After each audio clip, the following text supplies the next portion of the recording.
No. Okay. Alrighty, and start with the roll call, please. Jeff, Here. Frank, Here. Tom, Here. Doug, Here. Ming, Here. Laura. Here. Okay. During the course of this meeting, the public may be heard before a vote is cast by the board. The president will acknowledge the public once the motion has been made and discussed by the board for their input. The president will recognize speakers who raise their hand. Once recognized, the speaker should move to the side of the board table and make their comments there so they can be heard. Please identify yourselves before making your comments and limit your comments to no more than 2 minutes. Each speaker will have one opportunity to speak on any agenda item.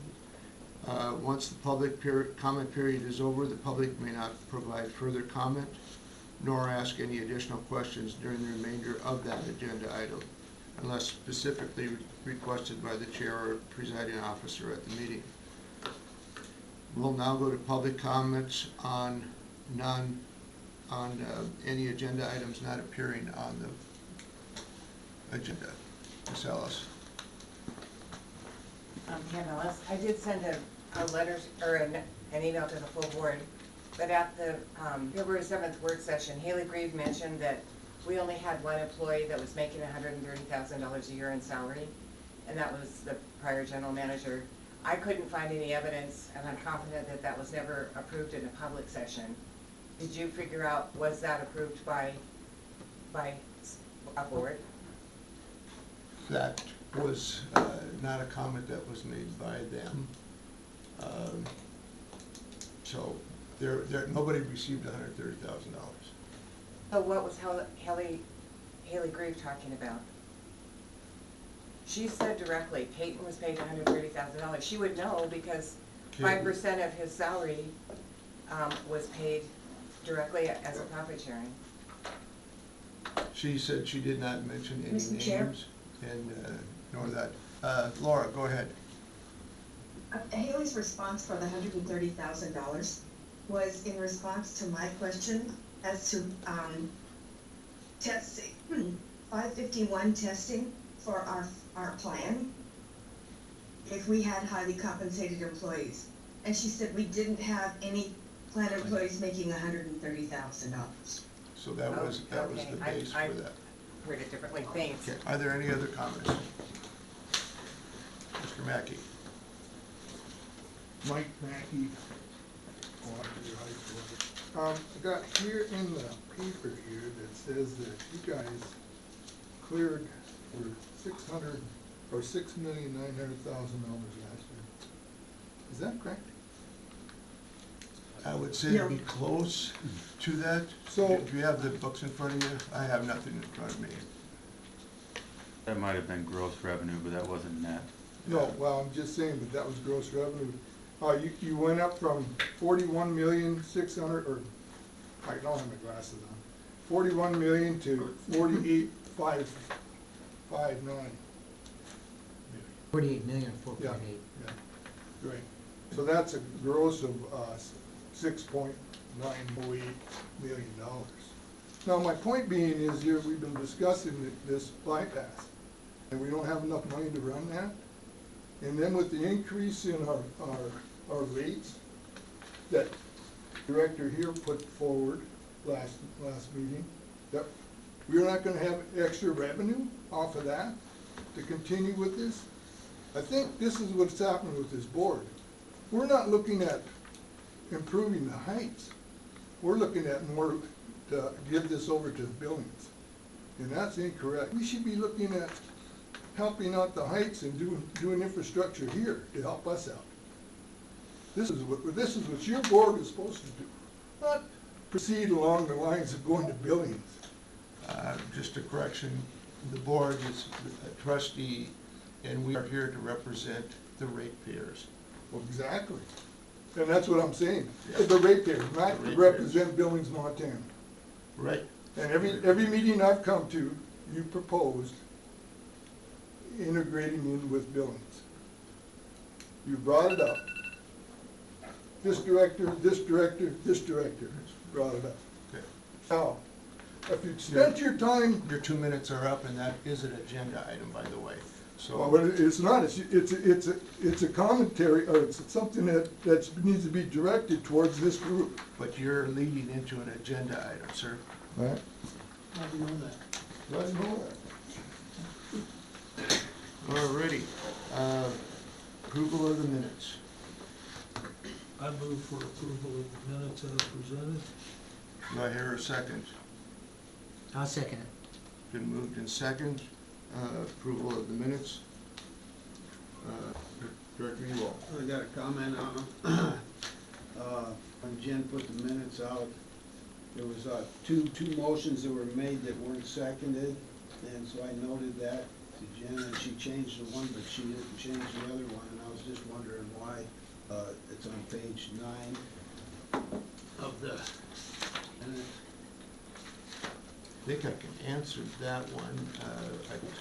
I did talk to you about that one, right, Jen? And being there was a vote taken.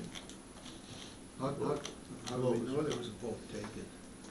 Because the other one on page 6 was the same way. One of them had a vote recorded, did it not?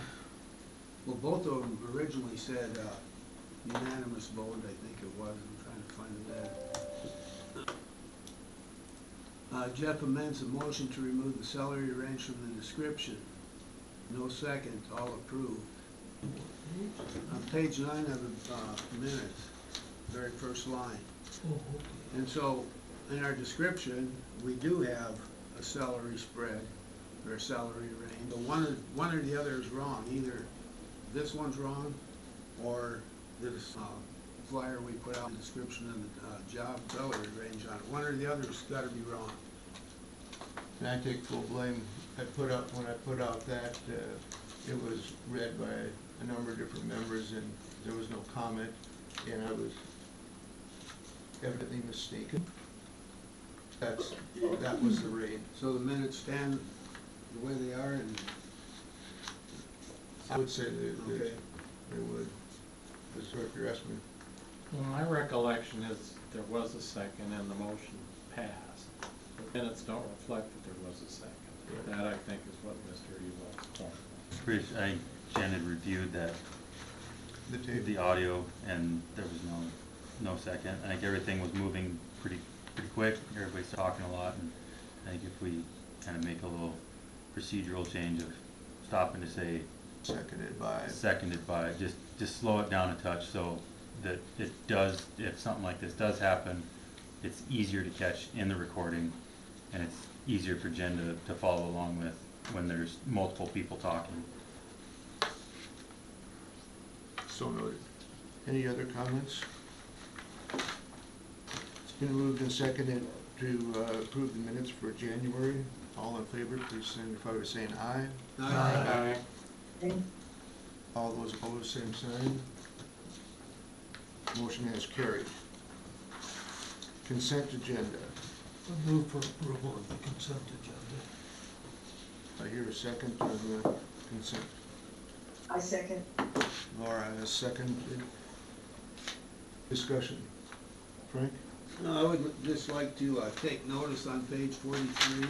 I think that's where this would come under. It's the budget. Oh. That would fall under this consent agenda area. So we have now completed 8 months of a year, and we are sitting at, after 8 months, we are sitting at a total expenditure of our budget at 52%, and at 8 months it should be 66%, so doing pretty good. And then as far as income coming in, we're sitting at 60% of our budgeted, so we're a little under on that, but that could be because of, well, we had that grant last year, and then we didn't get the rate hikes in until December instead of July. And so it's really hard to tell what effect these rates are gonna have because it missed the peak season of the summer. So it shows budgeted amount for income is $5,530,000. So if it was 6,000, it was pretty close, or 6 million, so there was no 6 million, it was 5,530,000. And that included grants and stuff? I don't know if that's got the grant, yeah, it's got the grant in it too.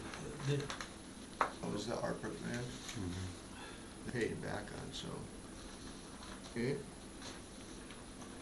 Any other discussion? Director Esmond? Oh, I had a question for Josh on the engineering expenses year to date, but I can defer that until later. Sure, this would now be the appropriate time to ask. I think that would be the appropriate. Mr. Simpson, on page 43 of the summary budget versus actual, it says we are almost $50,000 over budget for engineering. 70% of the year's budget is being spent.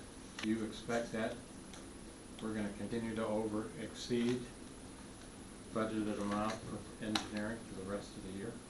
So the way that we had, and it's kind of a carryover from when Peyton did it, like the 930 to 940, 970, we broke it out into, instead of, so like I always get them mixed up without looking, but we broke them into the, like the task orders. So 930 would be like task order 28, task order 29 was 97. That way it was just tracking them all in the one fund. 970 was, I gotta look at the sheet to tell you the right project. So these 920, 930, 940, and 970 We broke are them. all engineering expenses? It was broke into the projects, yes. So our total for the 8 months to date is $589,969? Yep. And that's all payable to Interstate Engineering? It's all broke down in the task orders, the pay apps and what the costs are. No, that's what's left today. You said last column is what's left. Available is what's Yeah. left. Yeah. So the budget for the year is almost $1 million. Yep. A lot of engineering. Thank you. Further discussion? Public comment? Well, I did have the question. I didn't understand why the amounts paid on the MasterCard were different on the Analyze business checking account than they were on the check register. There was no explanation for that. It's a significantly different amount. And one of the MasterCard bills was $7,000, $7,391.74. That is the bill that, the MasterCard that they're paying the utilities and all that on. Right, but I did ask, why would the business checking and the check register have different amounts for the MasterCard bill? I don't understand that. It was for the same period.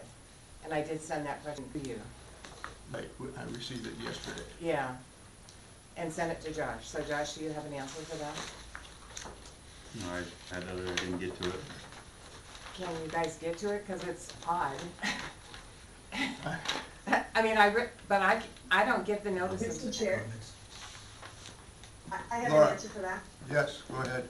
So the difference between what we're seeing in our packet and the amount that went through our bank account is the information in our packet is for current month charges, where on the credit cards, where the amount that's showing on our bank statements is from the previous month's statements.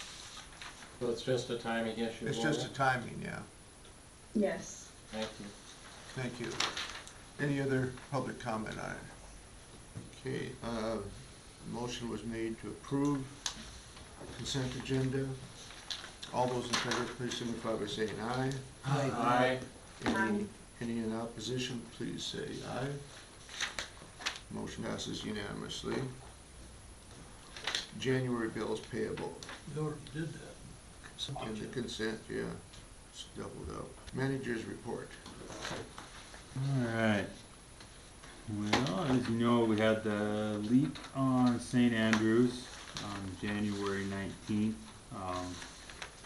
It's the main line beam break in front of the residents. We were short-staffed that day. Both of the guys that operate, one was out on vacation, the other was sick, so our short staff had no choice. Contacted Western Municipal to complete the repair. Got all that done. True North did the cold patch and will return in the spring to put the permanent patch. Western was up there again today taking care of any of the settlement issues that had risen.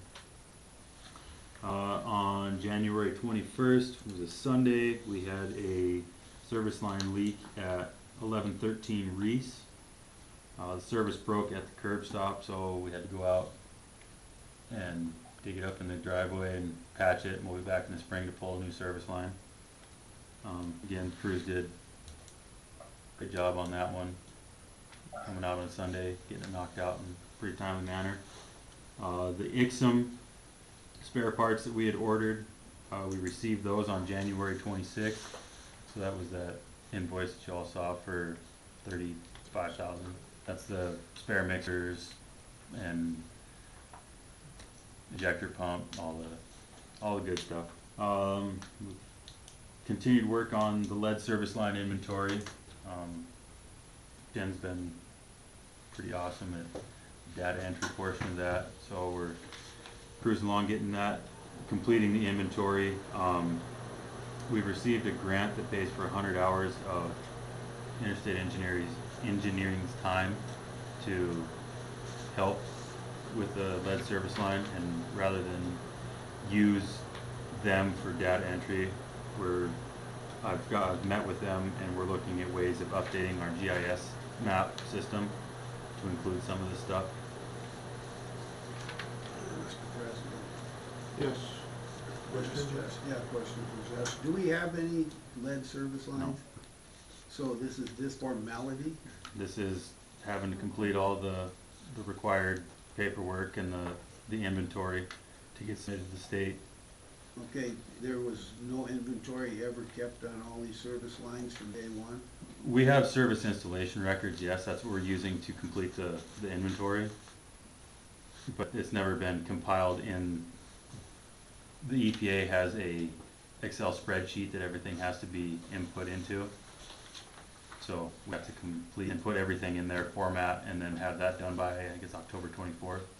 Okay, if you got all this records done, why do we need Interstate Engineering? It's a grant program that came, that,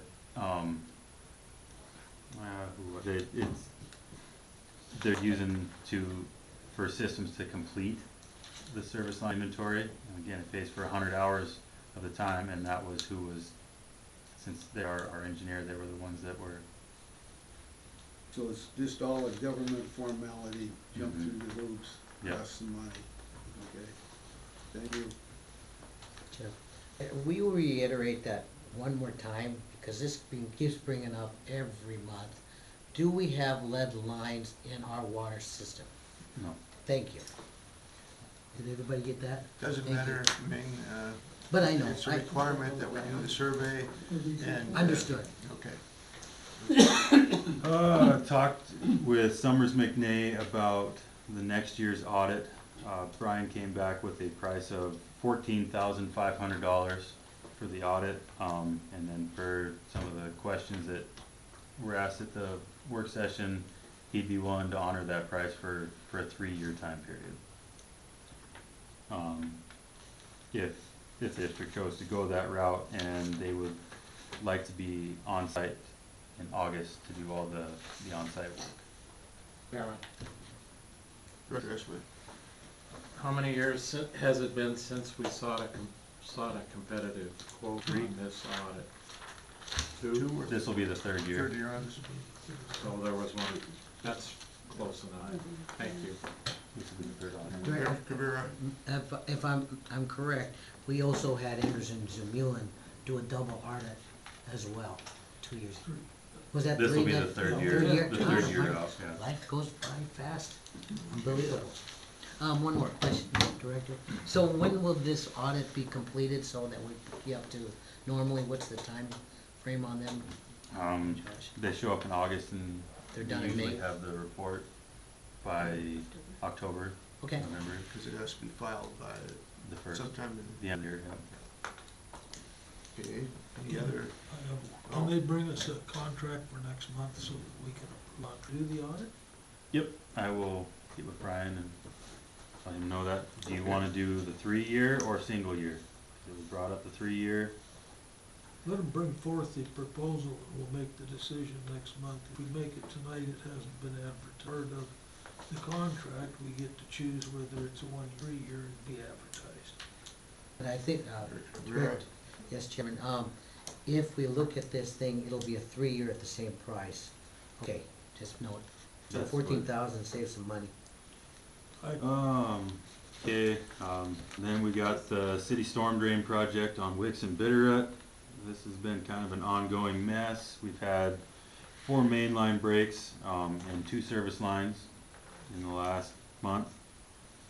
We've met with city engineers and the project engineer and the contractor to try and iron out some different means and methods to protect our utility. We brought forth the possibility of us furnishing materials and the city paying the installation costs to replace that main that they continue to allow to break. They said no. I sent all you guys the quote from the 3 different supply houses on what materials would be, and then we just received the bid from Western as to what they would charge for installation. So you guys can figure out kind of the route you wanna go with that. Question for you, Josh, on that. Have you checked for any federal grants on asbestos replacements? Have not. I talked to an individual today, and he said he thought there was some out there. Look into it. And also on the same line as the asbestos, is there anyone in town or in the area that can actually inspect the pipe, a piece of that pipe that came out of it? I hear they're stored in a lot someplace up here in the heights. That's what he said, they're bagged and stored. That there. we take a piece of that asbestos out and have engineer or somebody take a look at it and grade it? I'll check into that. I don't know what kind of individual would do that, but Frank had suggested that earlier today. Tom?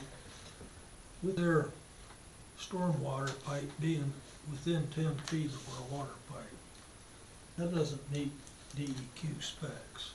And the fact that they're digging so deep, over 20 feet, that's a good 15 feet deeper than our water line.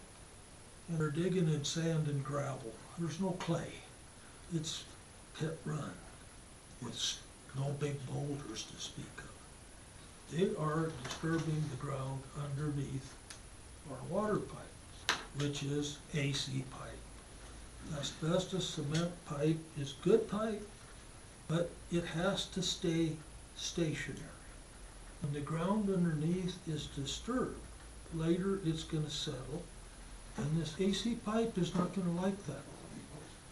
Right now, the city has offered to use the permits for the storm drain to allow us to replace the water line under an emergency repair, where we would not have to go get permission from the state, the city, get permits to put in a line as an emergency repair.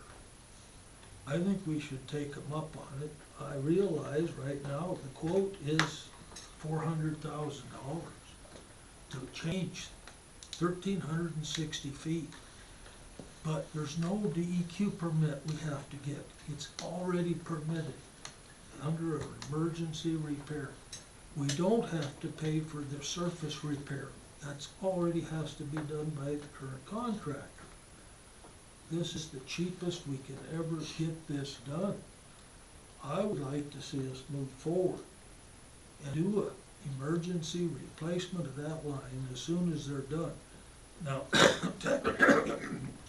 excuse me, there is nearly 30 foot of street right-of-way to the north of the storm line. However, if we move over there, the AC pipe's still in the ground. I don't think that's legal. If we move over there, it'll be a new construction and require all the permitting. Question for you, on permitting and stuff. Did the city get a variance that they could dig within the stated law that was 10 feet? I don't have a clue. Because we need to find that out, number one. What were they permitted to do over there? First off, the city didn't put the stormwater line in. Right. That was in long before we was in the city limits. I didn't live here at the time, but I would bet money that stormwater line was put in before a water line was put in. So technically, the district's at fault for not having the 10-foot separation, because our line came second. We had the Do we 10-foot really wanna separation get at the in time, there? it's not, Pardon? we had the 10-foot separation with the 36-inch line that's in there, but they upsized to a 54, so. And that's what's taking our, That diameter is taking its toll there. And that's why I asked you, when the city went out for their variant, did they go out for a variance because they exceeded their size before, or did they just go off the old standard that they had there? let's be honest, the city moved our water line on Bitterroot from the west side of the street to the east, because on the east side of Bitterroot right-of-way is a high-pressure petroleum, gas, crude oil, gasoline, whatever they want to put through it. That's not very deep to put the stormwater in there. They didn't want anything to do with it because of the high-pressure petroleum line. So they moved our water line. But here we are, working right beside County Water District's water line, and that's no big deal. Apparently, high-pressure petroleum companies have more influence than Heights Water, but They make a bigger flash. Definitely make a bigger flash. Any other comments? Josh? Frank, did Laura, do you have one? I Laura? have a question, if you're done with your report. Not quite. Okay, keep going. Okay. So, I've been in construction for a while, and when we met out there with Western and the city, foreman for Western, he wasn't very gracious to us. He was like, oh, you guys, we ain't giving you nothing, even though we're the ones that caused all the cave-ins, so. And then he kept complaining about how much more time they're spending to get it done. And so when you got a contractor working on a project that they're losing money on, and then they have an option to bid to replace the water line, they're gonna pick up some of that money they're losing on putting the sewer line in by putting the water line in, which is a pretty much straightforward deal. So if we do, and I agree with Tom, I think you can't do any cheaper than the way it's set up now. But if we decide to go that route, I feel we should get at least 3 bids placing that water line to see if we can save a little money over that $400,000. Any other comments? Director Esposito? I guess my concern is, preserving of evidence in case an amicable settlement reached.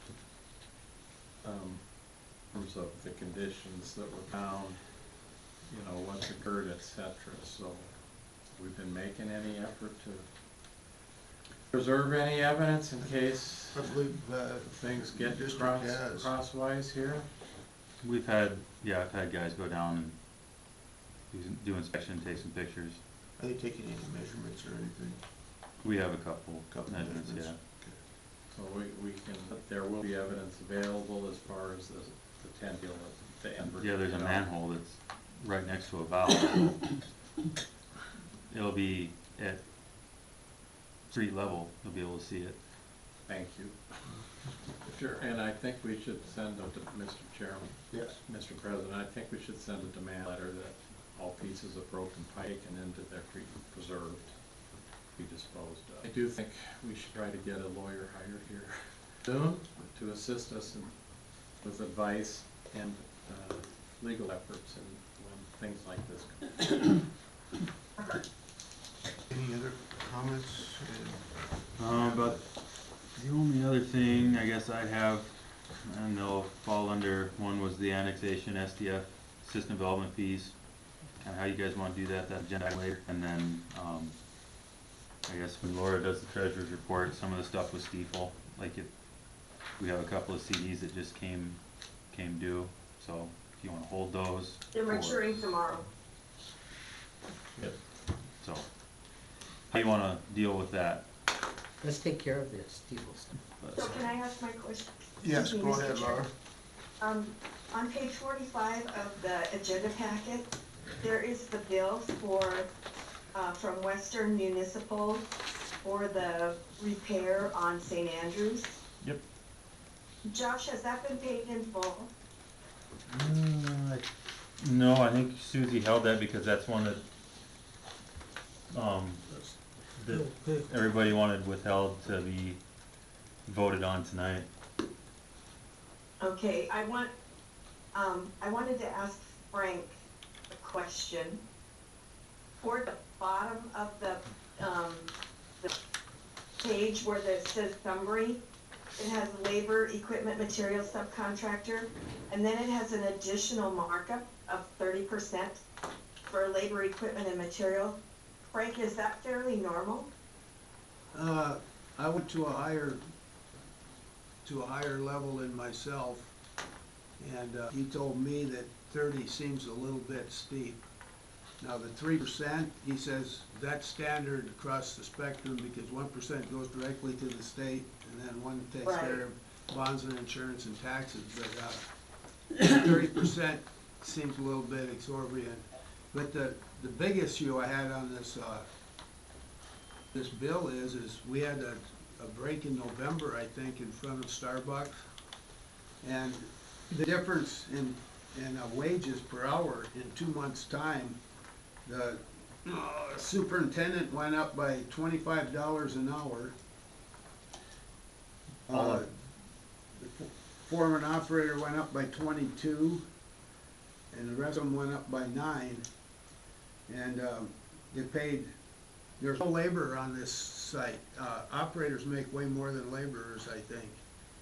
And so why don't they have a laborer on site doing some shovel work? You only got 2 pieces of equipment, so you don't need 4 operators because the foreman operator also operates.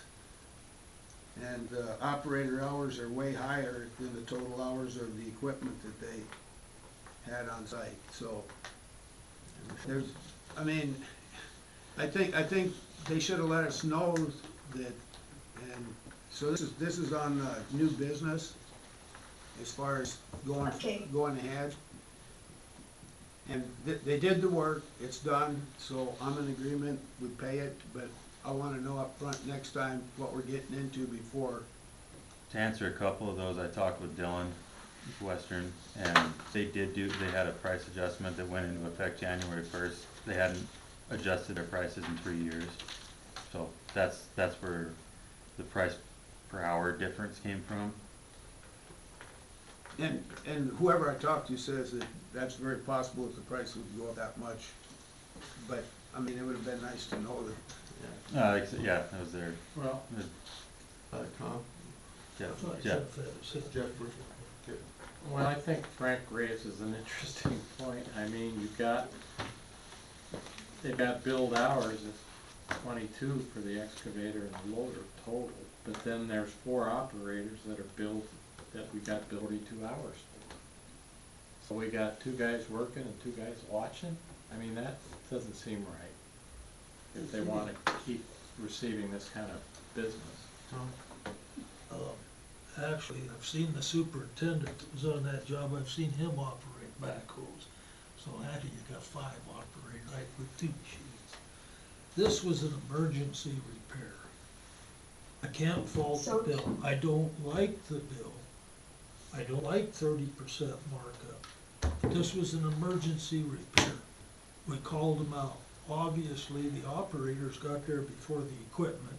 The equipment had to be hauled by a trucking company and have charges for that for the trucking company. I can't really fault them for getting the operators there before the equipment for an hour or whatever it took.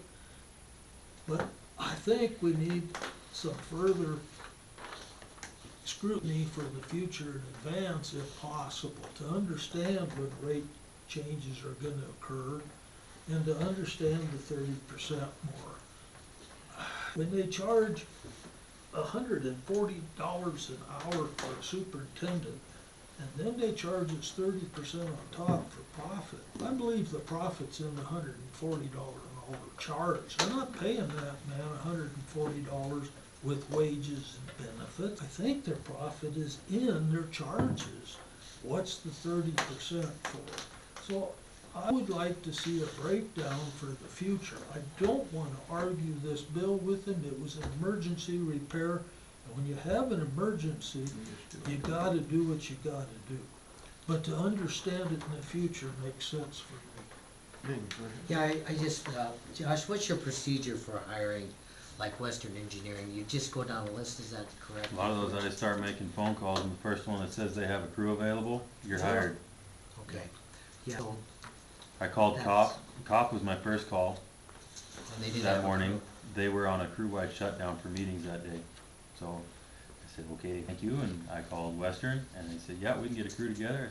I said, okay. Laura? Go ahead, Thank you, Laura. Mr. Chair. Josh, do we have a projected date for the repair of the St. Andrews Street, or has that been repaired? They did it today. Okay. How, did you inspect it? Oh yeah, the city street inspector was up there all day, so. They Okay. dug out half of it, recompacted, had a compaction test done, they had 98.5% compaction. It's redone, ready for asphalt. So will that prevent additional breaks in the future in our water line? Just the street. The Should the- 90% impact? That's just for settling, so it shouldn't settle. Right. They wanted 97, the city wanted 97, and they got 98.5, so. Okay, thank you. Yep. I do have a question for you, Josh, on the same project. You had sent this out earlier this evening, Yep. and so Western Municipal is taking care of this, correct?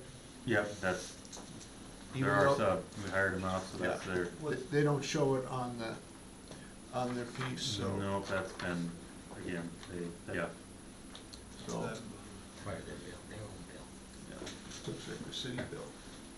It's the permit. Frank? Josh, there was a couple homeowners that weren't real happy. Are they satisfied now, or do you know? or I haven't heard, You haven't heard? nope. Did anybody check out the damage they claimed they had, or? No, they made a couple of phone calls, we discussed it with them, and that was, we never heard anything else, so. But nobody actually went and physically looked at what was located? No, just the outside, we didn't get inside. Nothing got inside? We didn't go inside, Oh. so, I don't know. Okay, thanks, Josh. Yep. Anything else, Josh? That'll do it for now. Alrighty. Public comments? On the manager's report? Any, I have a motion to approve the manager's report? I move we accept the manager's report. I second it. Been moved and seconded to accept the manager's report. All in favor, please signify by saying aye. Let the record show, vote was unanimous. Laura, you're up next again on treasurer report. Alrighty. My apologies for not getting this to you more timely, but I have been in Daytona for about 10 days. Don't rub it in. All right, as of January 31st, in our checking account, in our gross income account, we have $1, and we were charged $810.63 in service charges. In our payroll account, we have $122,768.99. No service charge fees were charged on that account. In the sweep account, our ending balance was $746,590.50, and we earned $397.57. So our total checking is $869,360 and 49 cents.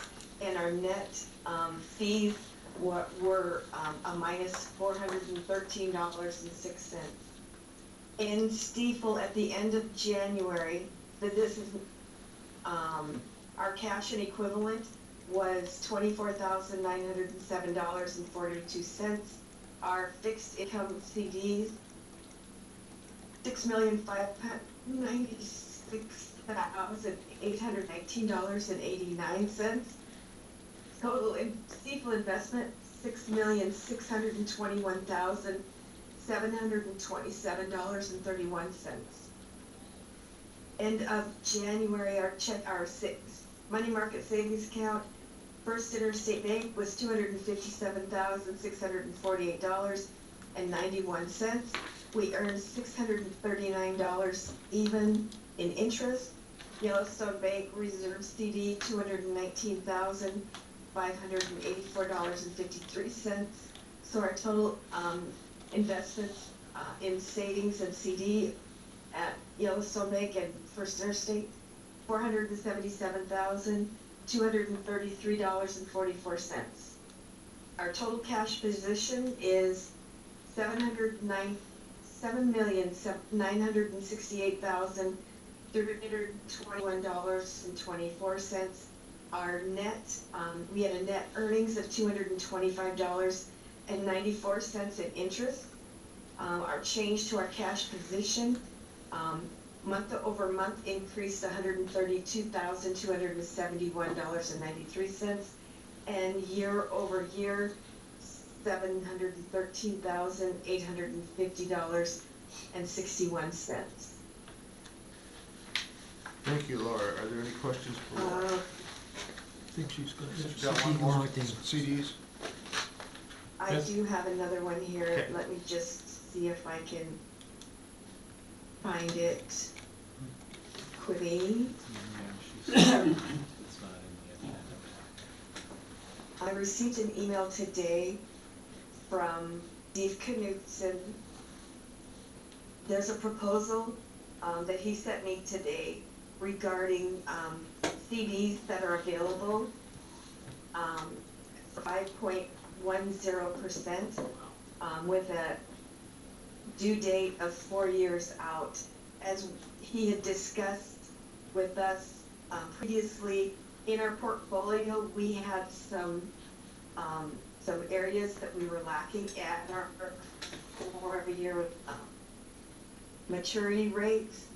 So that's pretty much what he was looking for us.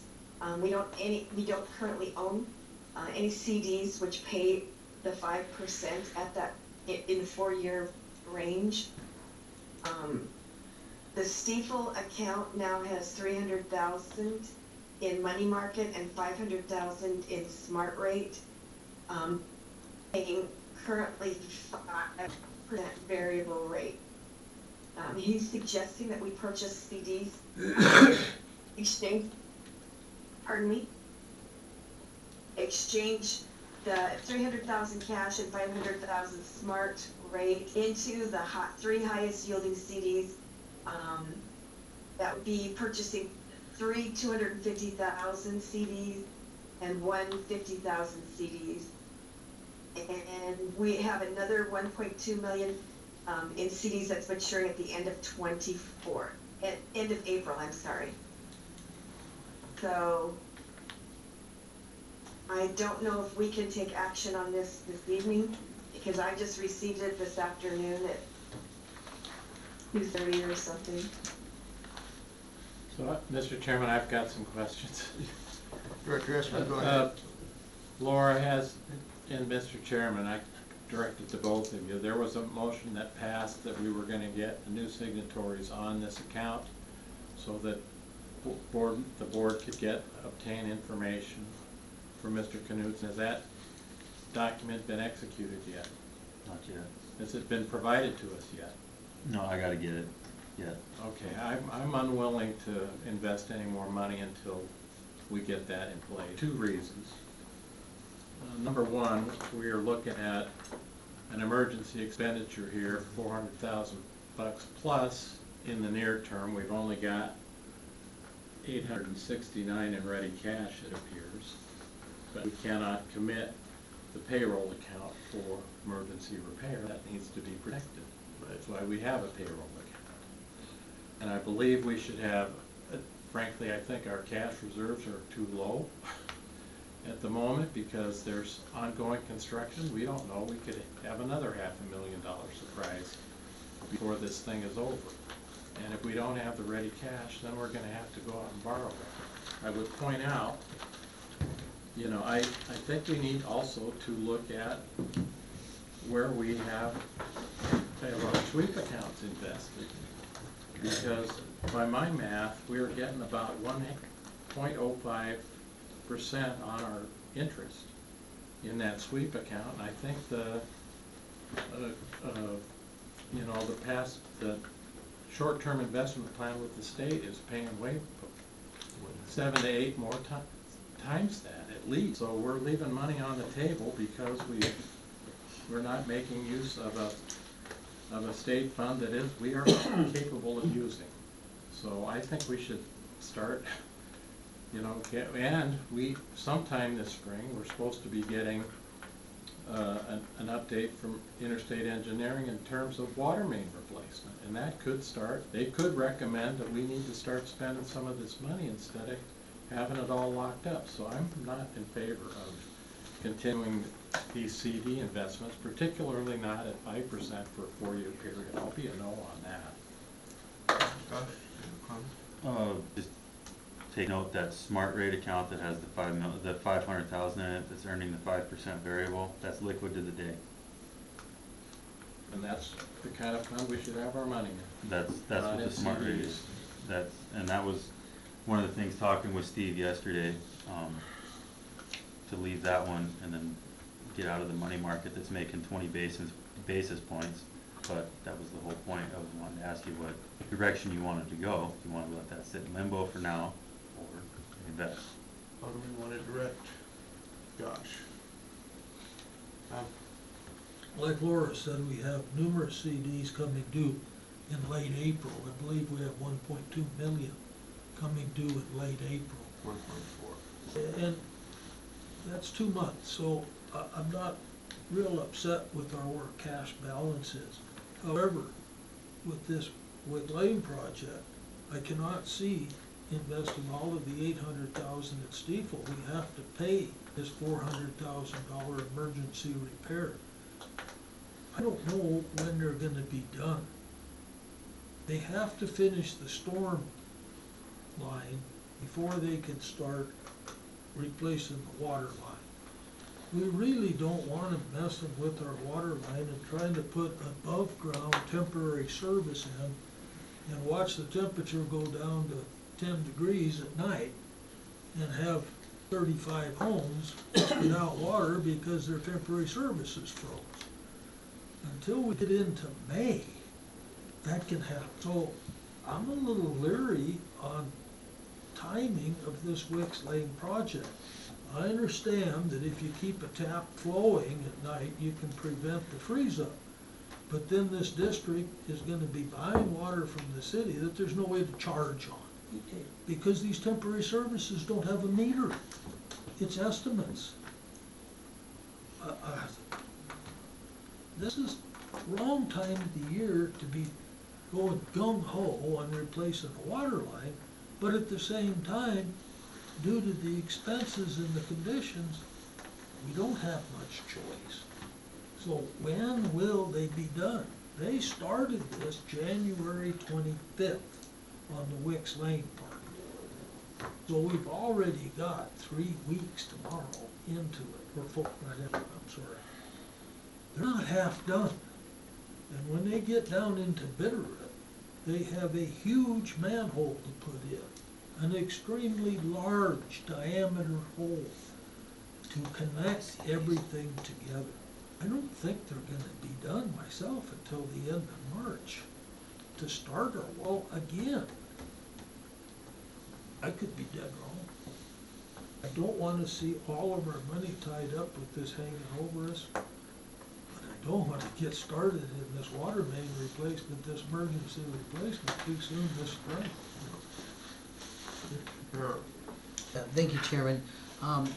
Just the other day, I was offered a CD for 1 year at 4.85%. Just a 1 year rather than holding it off for 4 years.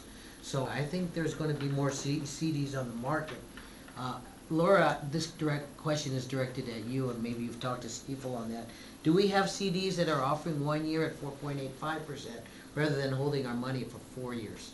Do you know of anything out there that they might be doing? I would have to look at that, Ming.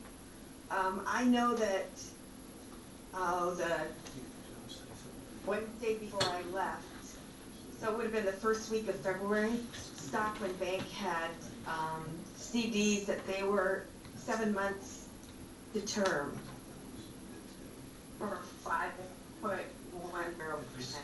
Correct. We got money in a lot of different banks already, so we're limited. We have options.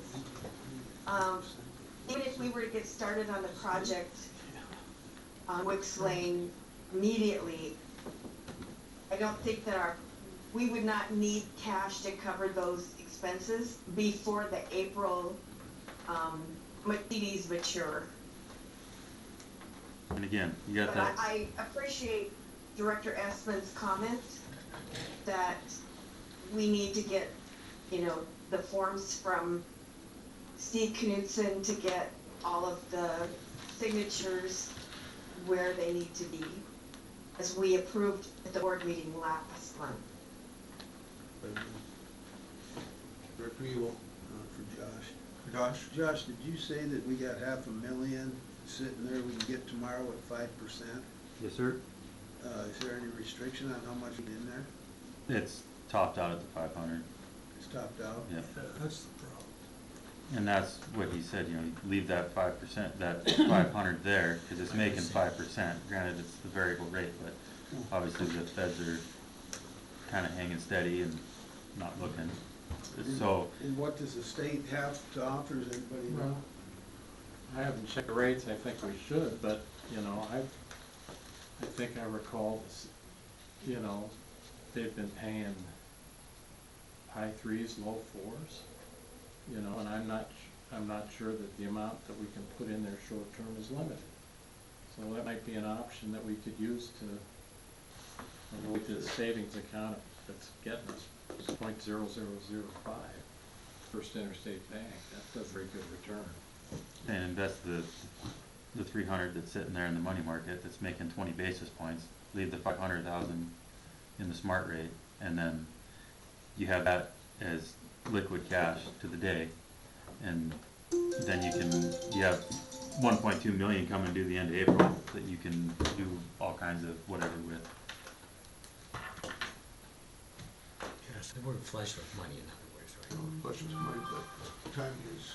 Well, then, I'm a little confused, because I thought Laura said we were gonna invest 800,000 in these 3 CDs. Well, I think there's the opportunity to do that. Because the 3 were at 250 and 1 is at 50,000. So that would use up our 500,000 in that fund sweep account. I don't wanna do that. That's the way I where the money was What's coming from. coming from was from the Let Laura 500,000 explain here. plus the 3. Go ahead, Laura.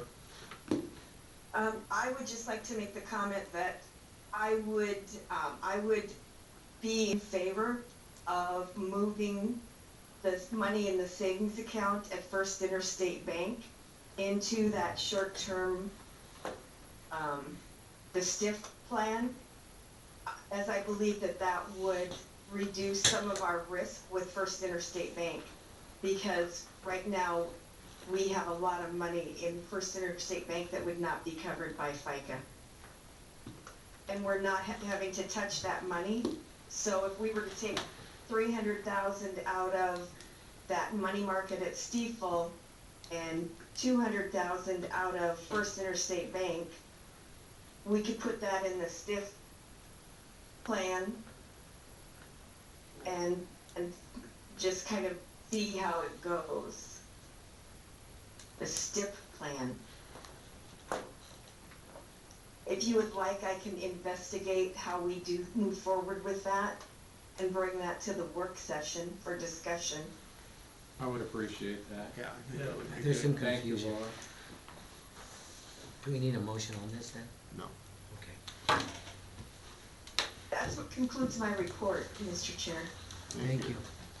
Have a public comment?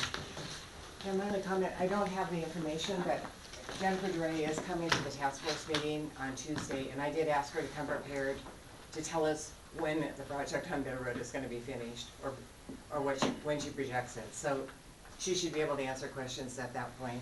A lot of us attend the task force meeting. Thank you. Their contract calls for June. Other comments from the public?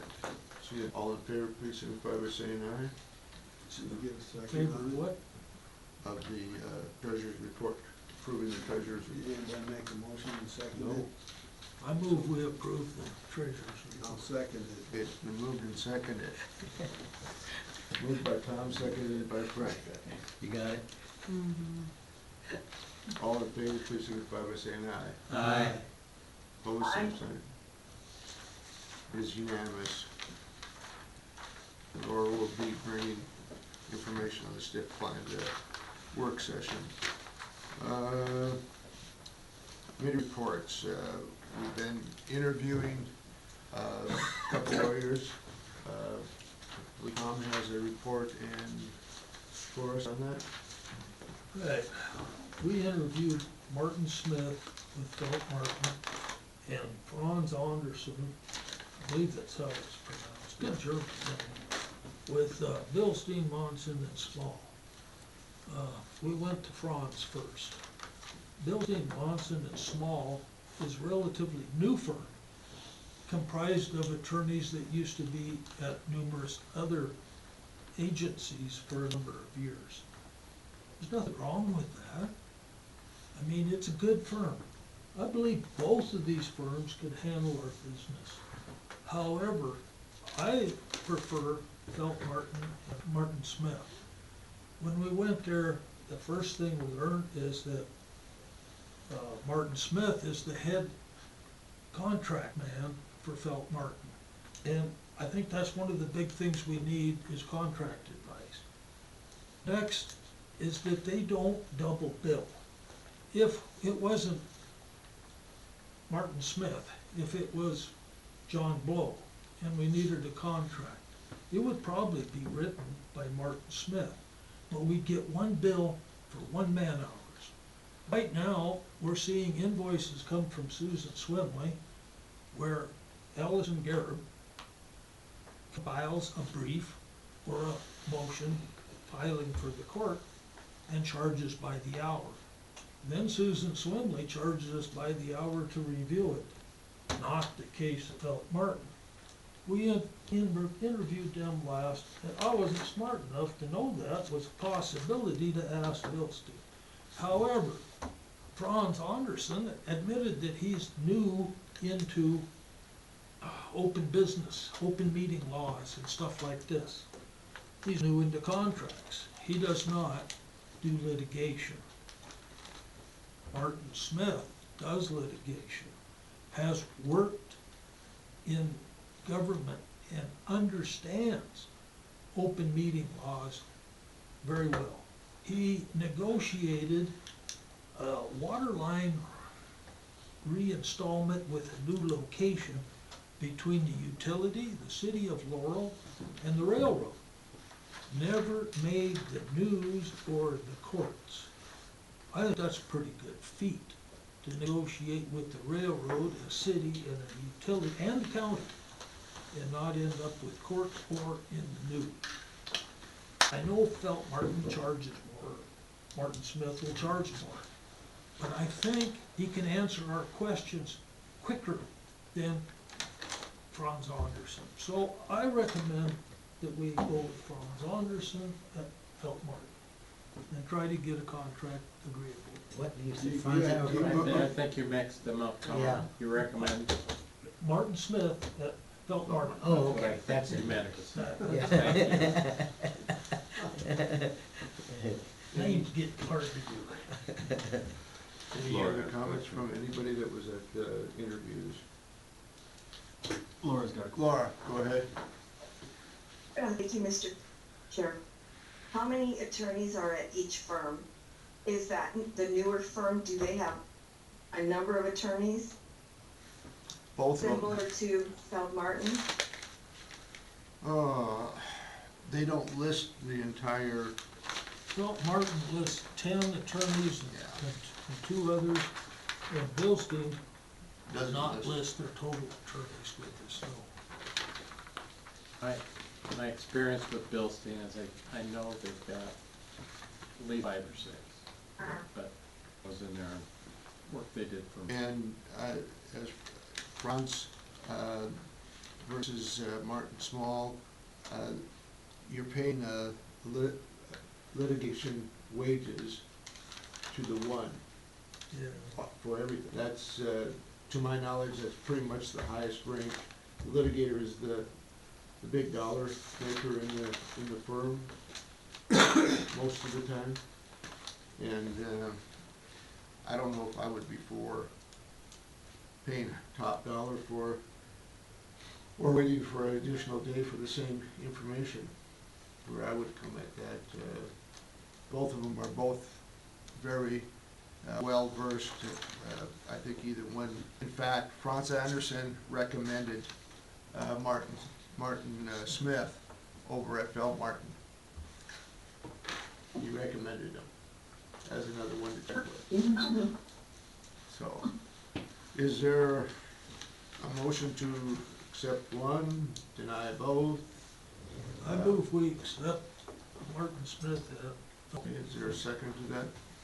I'll second that. Ming has seconded that. Further discussion, if any? Frank? So Martin Smith would be our go-to one, and he's the litigator. Uh-huh. I hope we don't have to do much So litigation. we're paying higher wage, we're paying a higher rate because he's a litigator when. When you're just asking for information in the Now, contract. what did he say? I thought, Tom said that you pay who actually does the work on it, so if he's got somebody lower doing the work, then we pay that rate. What's that rate? That rate can vary, let's see if I get. You know, if they use a paralegal, it's $150 an hour, but he's at $350. And Franz Anderson is at $305, so there's $45 an hour difference, and I understand that. And that would come in play if you got on, if the board requested got on the phone and made a call for information. That call would be at the 305, 350. $350 versus Jeff had a question. I just wanna clarify, the litigation we're currently involved in, that would remain with Ms. Swimley Yes. regardless of hiring a counsel for other issues that arise here forward, Correct. correct? Correct. So, okay. Yeah, we had a letter from Ms. Swimley, and she stated that she would continue on until that litigation was finished. Thank you. Public comment? Alice? I don't know the specifics. I've worked as an office manager in a law firm. I've worked as a paralegal, and I've worked with several attorneys on this, with this board. We paid far less to Martinoni by far than we paid to the people at Felt Martin who weren't competent with contract, and so spent a whole lot of time. I just think you're running ahead to hire somebody who's competent with contracts and pay $350. You're paying Susan Swimley and Allison, what, $525 an hour, $525 an hour, and Susan Swimley has not spoken a word in the court, not one word. So, hire the most competent person. I also personally have some concerns. I know nothing about the Bilstein firm, but I did go to the franchise hearing, or franchise lawsuit hearing, and Mr. Bilstein is really good friends with Bill Cole, and I would have some concerns about whether those friendships would get in the way of anything that you wanted to do contract-wise with the city, so. I know it's a different person. Leases office space from the other, that's their. That's their role, okay. That's Yeah, that I didn't, and I didn't know if it was a problem, but I was really appalled at the hearing. Yeah, that's the only connection We between did those. ask both if they had obvious conflicts of interest with the city. And Martin Smith is with Felt Martin. also. Right, I realize that, but it sounds like he's the person that has the skills that you need. Okay, any other questions from the board? Okay, that was moved by Tom and seconded by Ming to approve Martin Smith with Felt Martin as our legal representation, and I will have them draw We doc- have to Gotta vote. take a vote. documents if approved, Oh. and Ming. It'll be what it'll be, you know, can approve him, but not the contract, so. All in favor of approving Martin Smith for Felt Martin, please signify by saying aye. Aye. Passed unanimously, so I will.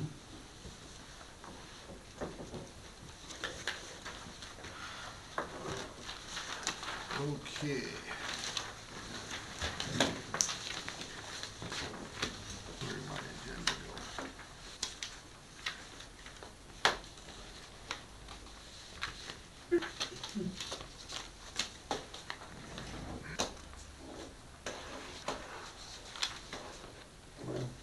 Can't find your agenda? Lord. Okay, seeing no further new business, we'll move to old business, New business is next. or seeing old, Yeah, we were admitted. yeah. So we'll move to old business and then we'll try to, and Frank. Okay, gonna bring back the resolution with, which is actually Tom's resolution from October Change. with, turn and changes from Tom's reserve.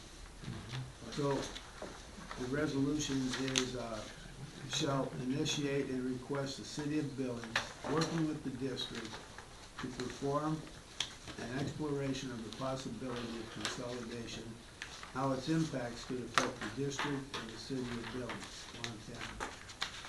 And there's a bunch of whereases and therefores up with, that stuff hasn't changed. That's the resolution.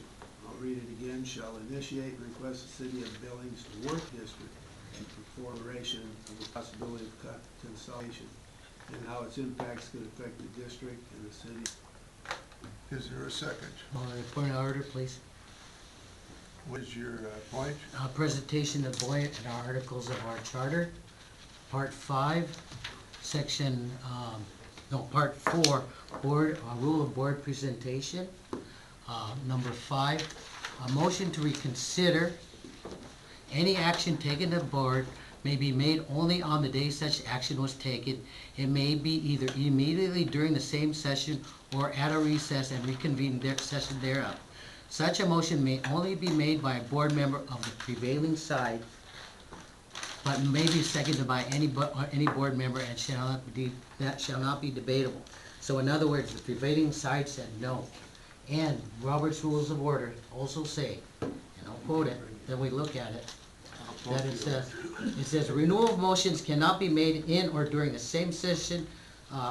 Typically, a session for a board of directors is one fiscal year without substantial changes made to reconsider it for another vote. So in other words, we cannot bring this up again for another year. Yeah, I beg to differ, but Jeff, did you have a comment? Well, this is a different motion than the one that was. It said it has to be substantially different.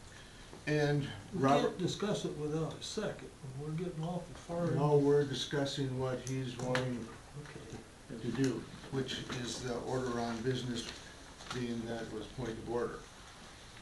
So, his point's been made, and I'm gonna make a second. The motion. Okay. It's been moved and second that we not allow this to be as point of order, that. No. I seconded the motion. He stated his Okay. point. We don't have to move on it. Okay. He stated it. He stated the point. Okay, it's been moved by Frank, seconded by Jeff. Discussion on the motion. Mr. Chairman. Oops. Well, Go ahead, you had, the- well, you made a second. this is not a determination of what the final outcome is gonna be by any stretch of the imagination. This is about exploration. And I think we have a duty to the ratepayers to, explore this. obviously, if the city owns the lines, just to give her an example, that were collapsing on the same street where they were performing the storm sewer work, I'm guessing the attitude toward resolving that issue would be a lot different than it is right now. So, there may be advantages there.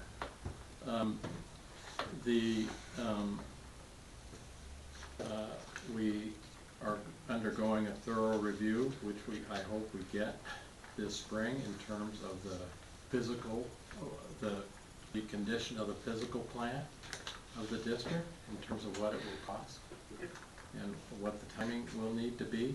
I would definitely encourage Mr. Simpson to encourage our $1 million engineering firm to make sure that whatever work they produce will be, you know, that they must realize it's gonna be reviewed by peer, and better be able to handle peer review in terms of its efficacy. So, you know, I think we need to see what we have. We need to see if there are savings possible for the ratepayers. And that is our concern. You know, we have to take care of the rate.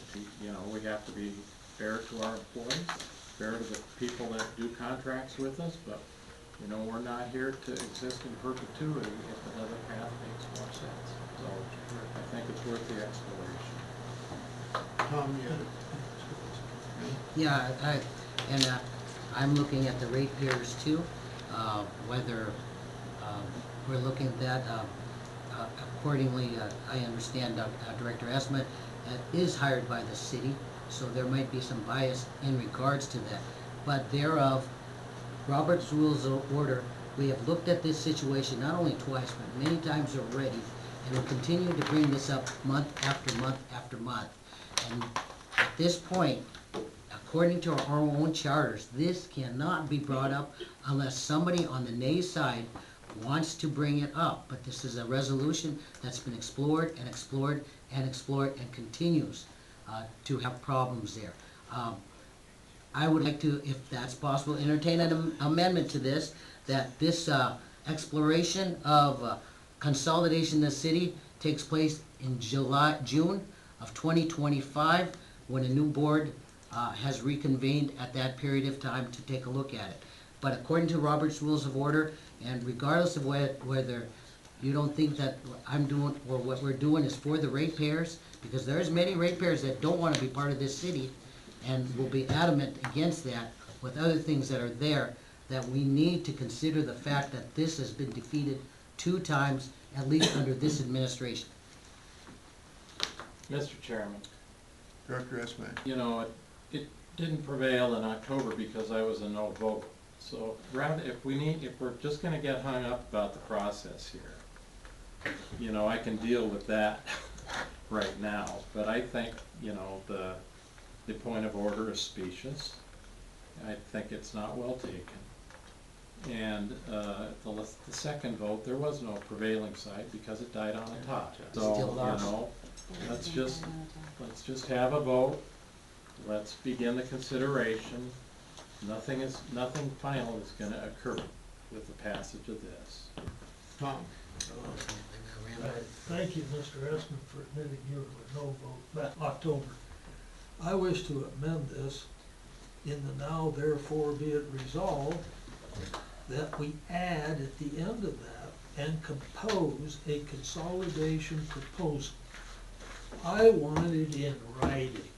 Every time something is said, somebody's arguing that the minute said this said, I want this, results of this exploration in writing. That's my motion. That's your amendment to the. My amendment to the motion, to add and compose a consolidation proposal. Send me a copy. Yeah. You won't be able to read it. Yeah. He scribbles a lot. Is there a second to the amendment? First, we gotta take care of, I gotta withdraw my motion. With the- Yeah, let's have Jeff has gotta withdraw his motion because now he made the motion and I'm gonna second his motion. But I don't think we have to. Oh, we don't Right, have to? but Okay. if we're gonna get hung up on process, we'll overcome it with Okay. that, but I don't think we have. And now we got Tom's motion to amend, so he's gotta get a second. I will second that motion. As long as it's in writing, so everybody sees it, everybody understands it. I agree with that. Do you have all that written down? Sure. Do you- Yeah, that sounds good. Mr. Chairman, would Sounds you great. please read his amendment slowly so that we can understand what it is? You can have it. The motion will now read, shall initiate and request the city of Billings, working with the district to perform an exploration of the possibility of consolidation and how its impacts would affect the district and city of Billings, Montana, and compose a consolidation proposal. So, and present, Responsive in writing. You know, it's gotta be in writing and presented for acceptance by the city and the district. so rather than compose, would be You compose, present. it's writing. Good. Questions on that? There you go. Is there a second on that, so we can Yes. discuss it? It has been seconded. Okay. Who did that? Frank? I did. Frank? Once again, we've had this in writing, whether you like it or not, 2 times. And Jeff, Director Esmond already said that he voted no 1 time. And we did it again last month. Again, according to Robert's Rules of Order and within our own charter, this cannot be brought up unless it's brought forth by the nay votes. And it cannot be looked at, according to Robert's Rules of Order, for 1 year. And I need to make that a notation there at that point. So I know I'm gonna be defeated on that, but I'm gonna make sure it's noted that this has been defeated twice. And we're gonna continue to bring this up over and over and over again, even though there's been a no vote on it. Okay, Because thank you, again- Ming. Jerry will. Thank you, Chair. Last month, this resolution was withdrawn before a vote was taken. Correct. So there was no vote on it. Is that correct? No, that's not correct. That's not They correct. voted. No, there was You a vote. You voted. guys voted twice and it's died on a tie twice. Yep. Yeah. They never voted. No, on that last was month. the month previous. Oh, Last so it month, has- the motion was withdrawn, according to your minutes. The motion was withdrawn, which means there was no vote on it. And I can read it verbatim from your minutes if you'd like me to, Madam Secretary. Would you like me to? Would you like it? I'm confused by the Well- attitude. Did I give you attitude? I'm pretty sure Yes, all I said you was that did. it actually has been voted on twice. There was no attitude. I don't appreciate it from you. You will I raise your am hand telling to you- be recognized then, ma'am. Can we return to the motion on the floor, Mr. Chairman? Yes, we will return to the motion on the floor. Is there any other comment? Public comment is now open. Laura's got it. Oh, Laura, excuse me. Thank you, Mr. Chair. While I understand and recognize after discussion last month, where I asked to have it put on a ballot to see what the ratepayers, get some direction from the ratepayers, and Director Esmond said it's kind of the cart before the horse or chicken before the egg, whichever one applied. I think that we have some other things that as a board of directors, we should be looking at for the district, rather than continually looking at this consolidation. I'd like to see the board of directors have the attorney in place. I was excited to see that we moved forward with that. Work on getting a general manager hired for the district. Develop a strategic plan so that we have some direction, because I'm feeling like we don't really have any direction at this moment. And if we don't have a direction, it's really difficult for us to provide direction for our staff. So, I'm gonna be a no vote on this. I agree that at some point in the future that this is something that needs to be done, but I think we've got some housekeeping to do before we move forward with this. I'd hate to see us take and spend immeasurable amount of time on working to get exploring the consolidation when we should be spending some time on some of these other things. Tom? Well, I understand everything Laura has said, but I also understand what Mike Mackey said at the start of the meeting. Instead of putting Band-Aids on, we need to look at the district. Instead of constantly looking at trying to consolidate, we need to look at the district. When this proposal comes back, it'll be something we can smile about. It'll be something we say, kiss our shaded side. And it'll be on paper and everybody can read it and will not, it's not a done deal when there's a proposal. So I want to go forward with this and find the facts so that it's in writing, out in front, so everybody knows whether there's any possibility of consolidation or not. Good. Any further board comments? Public comment. I have a right to make a comment also. Comment right here. I haven't called for public comment as You you did have, once. but she was on, so it's back in this court. He's had his arm up for 15 minutes.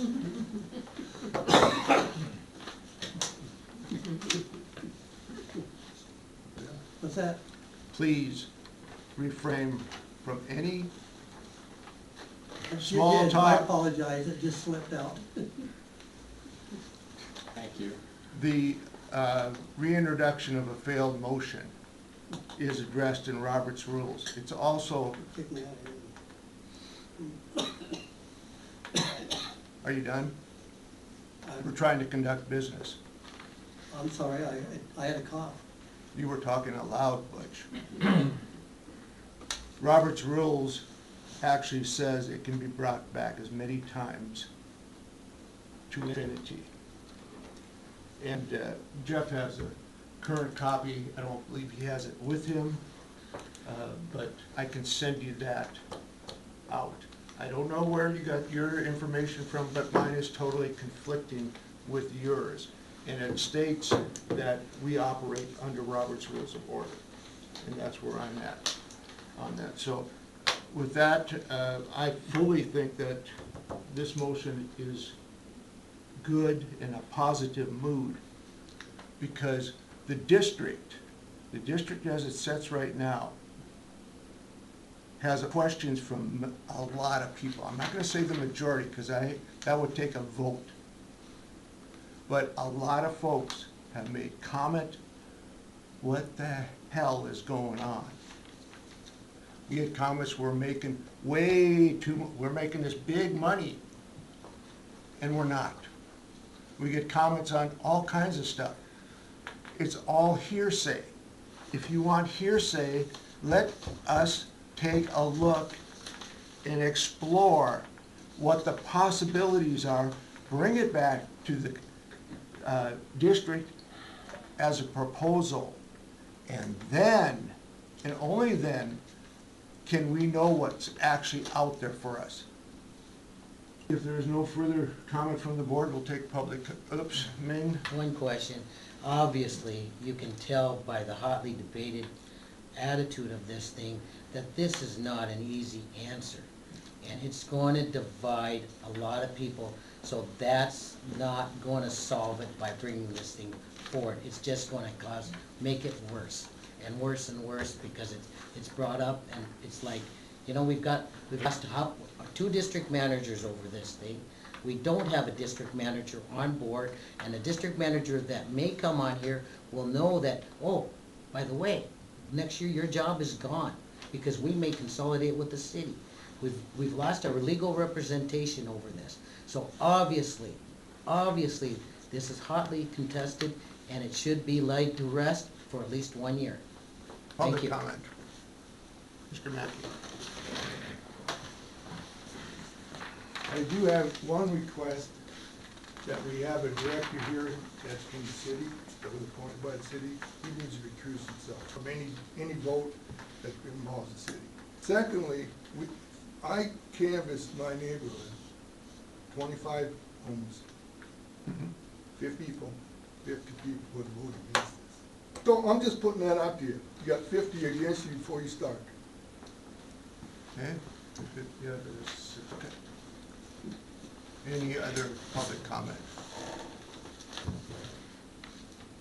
Any no further public comment, we'll take a vote on the resolution to initiate and request the City of Billings to work with the district to perform an exploration of the possibilities of consolidation and how it would impact and affect the district and also the city, as well as compose a consolidation proposal for the district.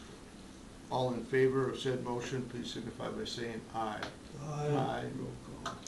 We'll do a Press the roll call. Yeah, vote. we'll just do a roll call vote. Jeff, Before I vote, I wish to state that I am a member of the district by virtue of owning property and paying water bills in this district. You weren't voted in. I wasn't. I was appointed according to the law. Yes. Thank you. I'm gonna vote yes. Frank, Yes. Tom, Yes. Doug, Yes. Ming, No, Laura. No. Motion passes 4-2. And we will proceed with that as soon as we can.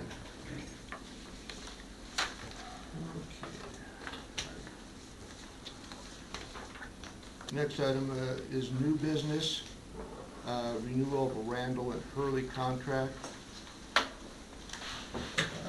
We have signature papers come for that. Yeah, I put them in the packet.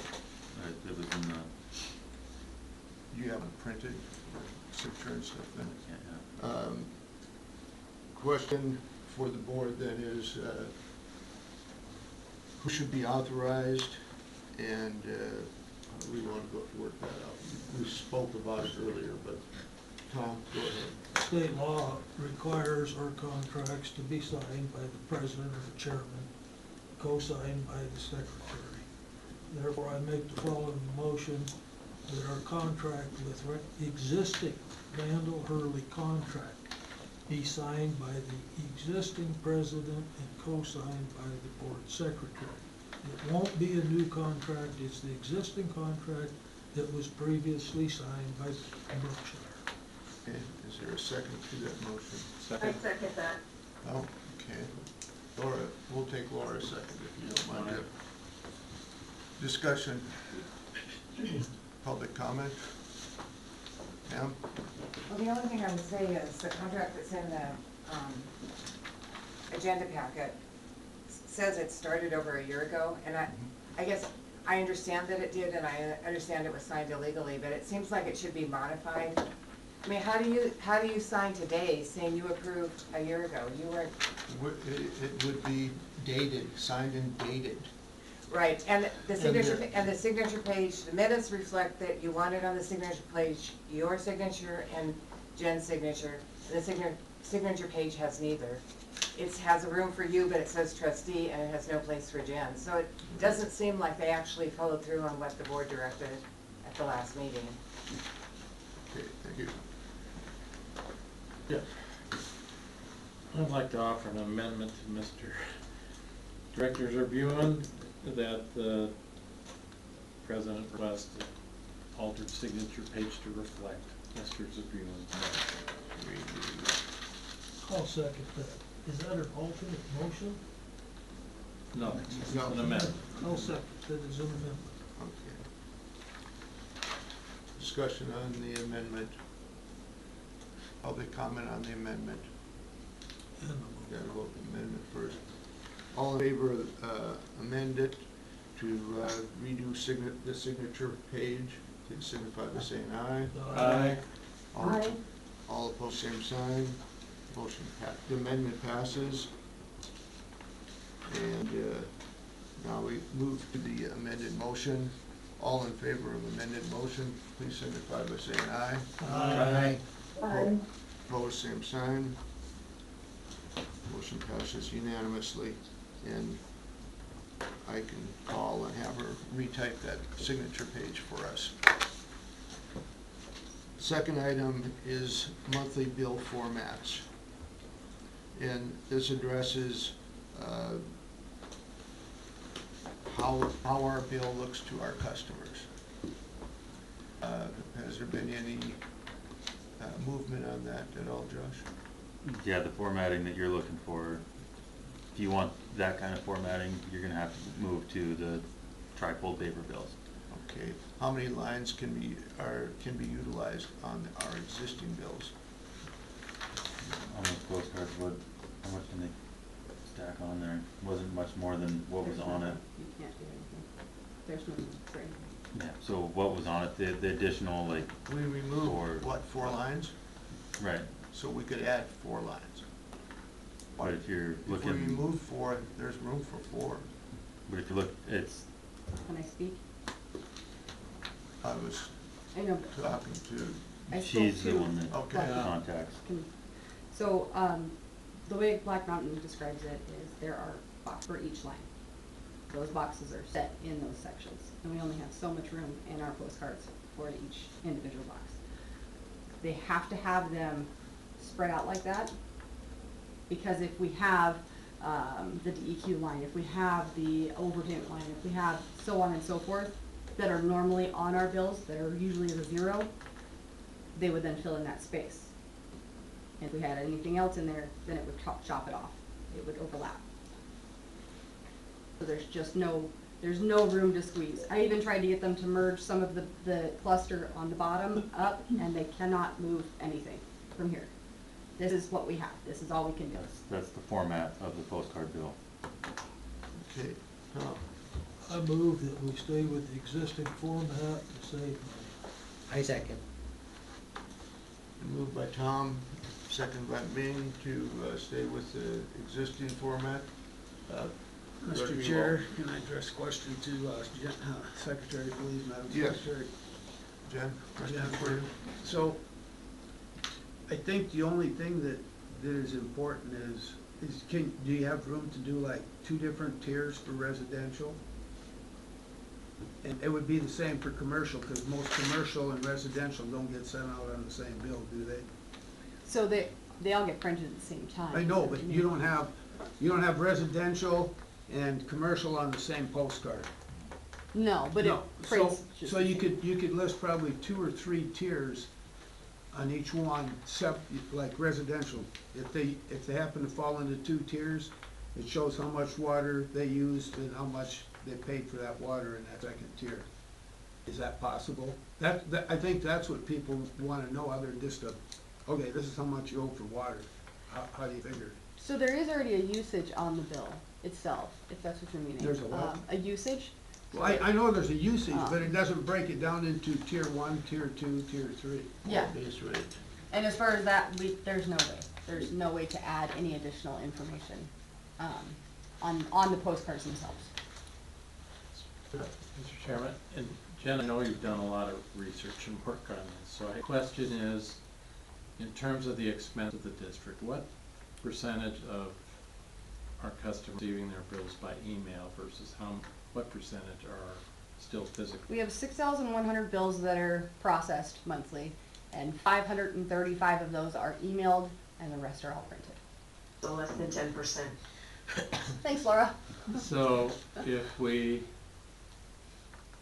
explored a discount to our members by moving to email, would that be something you could visit with? Well, we would have to adopt that in our rates, number You have one. to do that. And then we'd need to see whether we could get that kind of, penetration to reduce it. Because, I get all my bills by email now, so then the paper and the postage is irrelevant. Correct, you all. So if you do it by email, do you list the different tiers? Mm-mm. It's all this, the email bills are essentially exactly the same as your postcards. But usage. you could expand the email very easily, couldn't you? So there's no way to show the specific tiers on, the line items.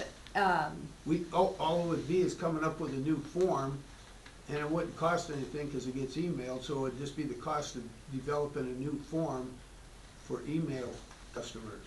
but it doesn't show, like, the tiers themselves are kind of hidden in the background of the program. So I have to create those in the background of the program, whereas what the customer sees in the front part of the main bill is just the usage and the cost for them. So everything that is in there is already in each individual account. So, like, currently, mine is set up as a 3/4 residential. Right. And that's what I get charged for, is a 3/4 residential. Whereas one of the companies on Main Street is set up for a 1-inch commercial. Those are set up in a rate page, Rate code. and it's geared to their rate code. So it's all kind of in the background, whereas on the bills, it doesn't display what tier you're in or what cost for the tier. But when you get up to the total usage in the bill, you have to work backwards and figure out how many gallons were used in this tier and how many gallons were used in this tier. So if you have to do that to get to the final price and the final usage, I would think that there could be a form developed that would show that, so that the people know, oh man, if I cut back 200 gallons, I save a lot of money. And as far as I know, there's not, but I can definitely look into it. And then I could go along with this, the ones that get the mail bills, we just keep doing that, and they just don't get the explanation, but if you can explain it to the ones on email, you're getting 5,000 out of 6,000, that's good. Well, I sent you a copy of my bill last month, so you can see what the email one looked like. Okay, I didn't get that one. Laura? So Jen, would you talk to them at Black Mountain and find out if there's a way of setting up 2 separate invoicing formats or 2 separate invoicing templates? One that could be used for the postcards and one that could be used for email that would show more detail? Yep, I can do that. Mr. Thank Chairman. you. Yes. Director Esplin? Well, there's also another suggestion, and that is, if, once you complete, your first rate, your first tier is at a certain rate, you only move into the second tier. After that one is, you've used it. So perhaps we could have a web page that would show, okay, if your bill is above this amount, your first, these gallons were this, and the remainder But is at that higher rate. That would fluctuate, would it not, with, if you're a residential customer, if you were a commercial customer, or irrigation You'd customer? have to have 3 of those examples, yes. But then they could go in and then subtract out their base rate and figure out what their tier 2 and tier 3 usages would be. It would require some work. It would not be as easy as having it all. And maybe we're making them out of Mobile, I don't It know could what the be. I mean, district has been, As far as my bills from the experiencing- city, I amount of just people get that- one. I just get usage. They don't break it down by tiers. Well, then let's leave it, then just, nobody's complaining. A larger portion of the ones that have been asking are the commercial customers. And that's, I think I've maybe received a handful of phone calls in the last Okay, we got a motion on the floor, right? I can't even remember what it is. Just leave it as it is. Huh? Stay with the current form. Okay. that was the motion? Yes. I don't think a motion's required to stay in current format. Is it? Is it? I second it. Ming seconded it, so we got a motion made and seconded, Let's so. just get it Made over and with. seconded, stay where we're at. Is there public comment? Seeing none, all in favor, please signify by saying aye. Aye. Nothing will change.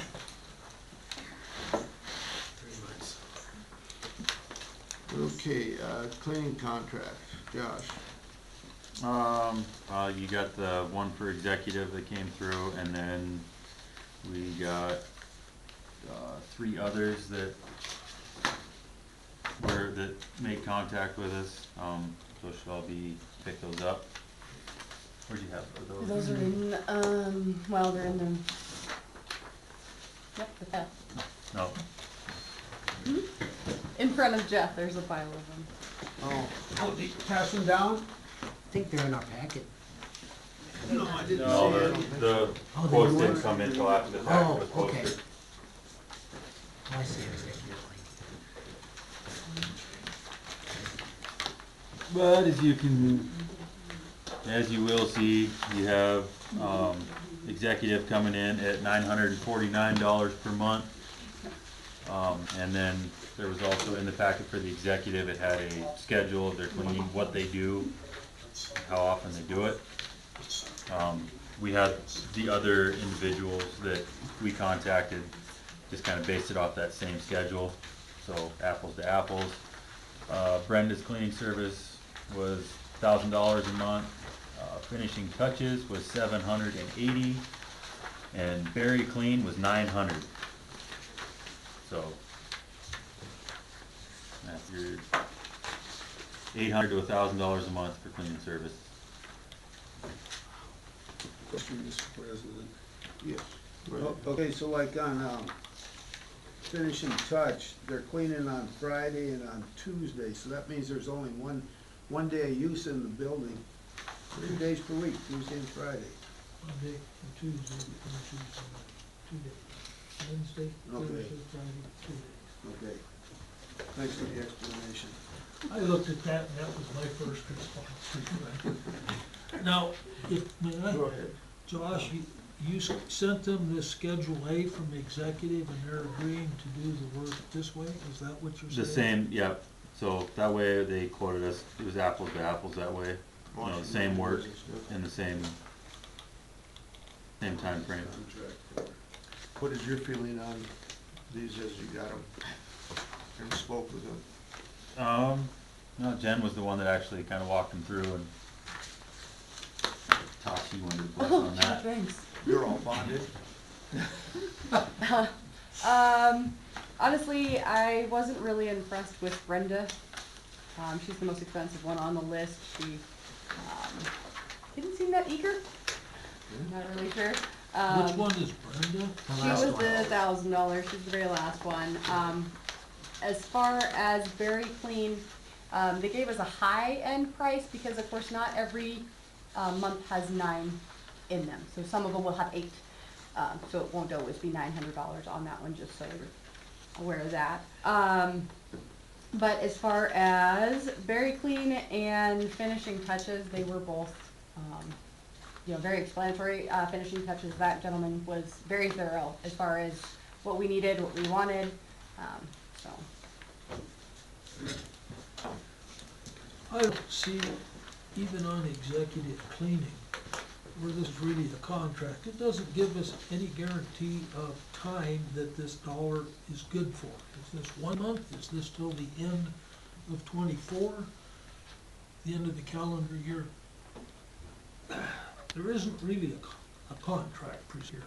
It's just a monthly bill, how many months are they gonna do it? So do we have to decide on one of these and then drop a contract after we decide which one we pick? Drop a contract with them and make it like a 2-year contract or one-year contract, negotiable, but no more than 5 before we redo it again? But something like that, but we gotta pick one and then we draw a contract up with them and then Yeah. sign the contract with them. Or have the time? Right. Or, Jeff? Well, with respect to a service like this and a new vendor, I think it might be better not to have a contract with a certain length, because you always wanna make sure performance is adequate, you know, and if you hire them at a certain rate and it's not a month-to-month deal, then, you know, if there's problems, then it's much easier to disengage. Disengage with them. I think, Not even on the price? I- Guarantee the price for a year at least? well, No. that's different than contract for a year. That can be worked out by the manager goes to negotiate an arrangement. I will tell you that the last two, Berry Clean and Brenda's, were not willing to negotiate on price. Mr. Chair, Yes, Laura? were all of the companies bonded and insured? Yes. The only one that Thank you. did- I don't see it on any of them.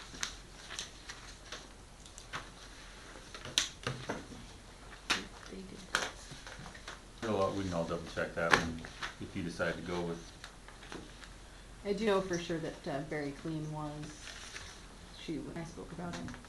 executive is, I think, Yeah. whatever you decide to do. I'll just throw an amendment, I'll make a motion. I make a motion at this point, to, take, finishing touch at $780 on a month-to-month contract. Have a Second. Second by Jeff. Session, right? So we don't do a year contract, but I would like to have the price guaranteed for a year. Guaranteed for a year. Yeah. I'm into guarantee. And just to make it easy, 1st of January next year. So guarantee until January 1, or December 31st? Or we could do March 1st, because that's probably working, Okay. so that would work too. Just so we know that it's guaranteed for a year. Tom, I think we need some kind of a guarantee. Dr. gonna second it. He did, Well, yeah, he seconded it already. You second the amendment? Oh, no. you make it. Oh, I'll second that. I'm Okay. sorry, I just- I second it. Yeah, to guarantee it for 1 year, sorry. Got it? I would also like to see something in this that performance guarantee, that if we're not satisfied, Well, that's we get part out of it. I mean, That's the month. That's what the- That's why it's month to month. part of it. Yeah. Yeah, I don't know, I would hate to come back and have to re-ask all these companies, well, we didn't like the last company we hired, now what's your bid today? Do this over next month. So, That's the risk you take with anything. that's right. Any other comments? Public comments? Yeah. I just had to, I mean, I thought Laura's question was really important about are they bonded and insured, but you need to make sure that's in writing, that you have that. And the other thing that Finishing Touch is the lowest bid, but you should clarify with them because they actually can't clean 3 times in a month. So, you know, the one company that figured out that sometimes they would be cleaning 9 times and sometimes 8 times. You need to clarify with Finishing Touch what happens if it's 9 times in a month. And maybe, does that make sense? I mean, you can't say, well, you said you do it for $780. The fact that you have to come in 5 times isn't our problem. Well, there's only 52 weeks in a year. So and you're thinking as long as it's every other week, it doesn't matter? It says 2 days per week, Tuesdays and Fridays. Okay.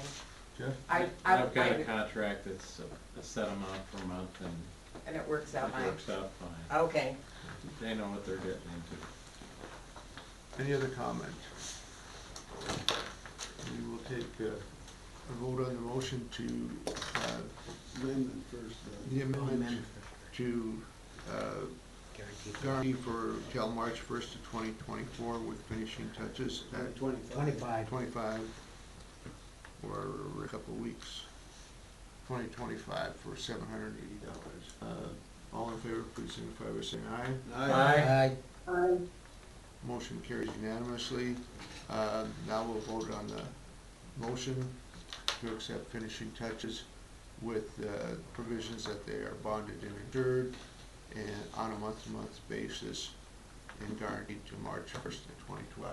All in favor of said motion, please signify by saying aye. Aye. Motion passes unanimously. Mr. Chair, this is just a little side deal. Jen, was this prepared with your new copier? Yeah. Staple it and everything? And everything. All right, cool. Just check it. It's working. How to use that new toy. Okay. Rapilis contract for reviewing the City of Billings rate increase to the district. We want to postpone a decision on that until we know exactly when the city is going to start on their rate increases. No, No. no, that was the whole point of engaging them, No. just so they can work hand in hand Hand during in the hand process. During the process. So we're not doing it like we did last year and catching it on the tail end after they've already presented their final raise. Mr. Chair, I'd like to make a motion that we approve the contract with Raftellus to continue working with the district on reviewing the City of Billings rates. Okay, and, is there a second to that motion? I'll second it for discussion. I don't wanna use the word continue, I wanna accept this contract. Laura, are you prepared to amend your motion to accept this I contract? certainly am. Thank you. Yes, yes, sir. Thank you, Director Ziegler. I don't wanna continue the old one, on the new one. Yeah. So, do you just wanna, redo your, motion, or do you want us to go through with the amendment? Motion. Well, I'll just rephrase my motion to accept the contract for reviewing the rates with the city of billing rate increase to the district. Does that cover it, Tom? Yep, It's getting and late here, guys. I still second the motion. Okay. Comment. Public comment. Yeah. I don't know how much we finally ended up paying to Raft Ellis. I know at one point, we had paid them $30,000 and he had generated 15 questions that Jennifer DeRay answered. And then he generated 8 more questions that repeated the 15 questions, and her response was asked and answered. That's what we got for $30,000. Last year, the rate increase was 0%. Where he was helpful was in helping the district get legal with their rates, because the rates had not been legal prior to that. We've been overcharging commercial customers and undercharging residential. The West End water plant won't be completed till 2026 at the earliest. I did ask Jennifer DeRay, I said, what are you anticipating the rates will be? And she said, we just finished the budget and we're just starting, but she would guess it's gonna be about 3%. I don't think $40,000 justifies 3%. I mean, I think it's clear that Morrison Merrily works for this district. It's clear that Morrison Merrily understands the rate structure, has done it for Lockwood. If there's issues that Tom wants to explore, there are other people. I think you've got people who could do that locally for a couple $1,000s. I just think to spend $40,000, that comes on the back of your ratepayers for a 3% water increase. That just seems foolish to me. How much is it, $40,000 is what they're doing? Yes. That's the limit. 40,000. Yeah, 39,993. Any other, Jeff? I'm gonna make a substitute motion to defer the decision to next month until we, can verify the information that we heard from the public tonight about potential near-term versus long-term rate increase. Is there a second to that motion? I'll second that. Okay. Moved in, seconded, discussion? I can't support that because I know the city's starting the process now. And our contract clearly says that the city will share all of the material they give their consultant with our consultant. And if we don't have a consultant hired, there's nobody for the city to share it with, and we're waiting. And I'm positive the city has started on their rate evaluation now, so I don't wanna wait until next month. I'm sorry. I think we have things that need to be addressed. Mr. Chairman, I concur with Director Zerbuan. Maybe there's only 15 questions about, there's a lot of things that go underneath, that exchange of information that does takes place all the time between the two consultants. So to actually put a new one in there with a different whole attitude, we're wasting time, we're wasting the ability to negotiate by next month, by changing the tide on this. So I would not vote for that concurrence. Some of the information by the public is not correct. Any other comments? My only problem I got is, when does he start and how long does he work? And I think there was a bunch of overages on that last contract, and it don't take, with the prices he's got there, he can take it over $30,000-$40,000. He broke What that are you down. gonna do, just turn him loose and say, there you go, and He At broke least- that, he broke that down in the contract, what they were gonna pay, what was expected. well, I know that, but that, I mean, we've had that same thing with interstate engineering too, and it doesn't stay the same all the way, so, I think anytime you turn somebody loose on an hourly rate, and there's no side gates for them to follow, it's pretty tough. I understand Director Ewald's consideration there, but other than staying there and holding his hand on a daily basis, just like when we hire whatever we have, and the people that I hire, I'm not holding their hands to make sure they get their job done. He's been coming here for, what, 20 years, they'll tell us? So, yeah, unless you wanna hold their hand, see what they're doing on a daily basis. He gave us our rates of what he was doing, and those are the things that we have to go on. So I would say that regardless of what the consultants are, consultants is, that's what they cost. Okay, now, We got, our peaking numbers from Jennifer DeRay last year, and we got an estimate from her how it would affect our rate.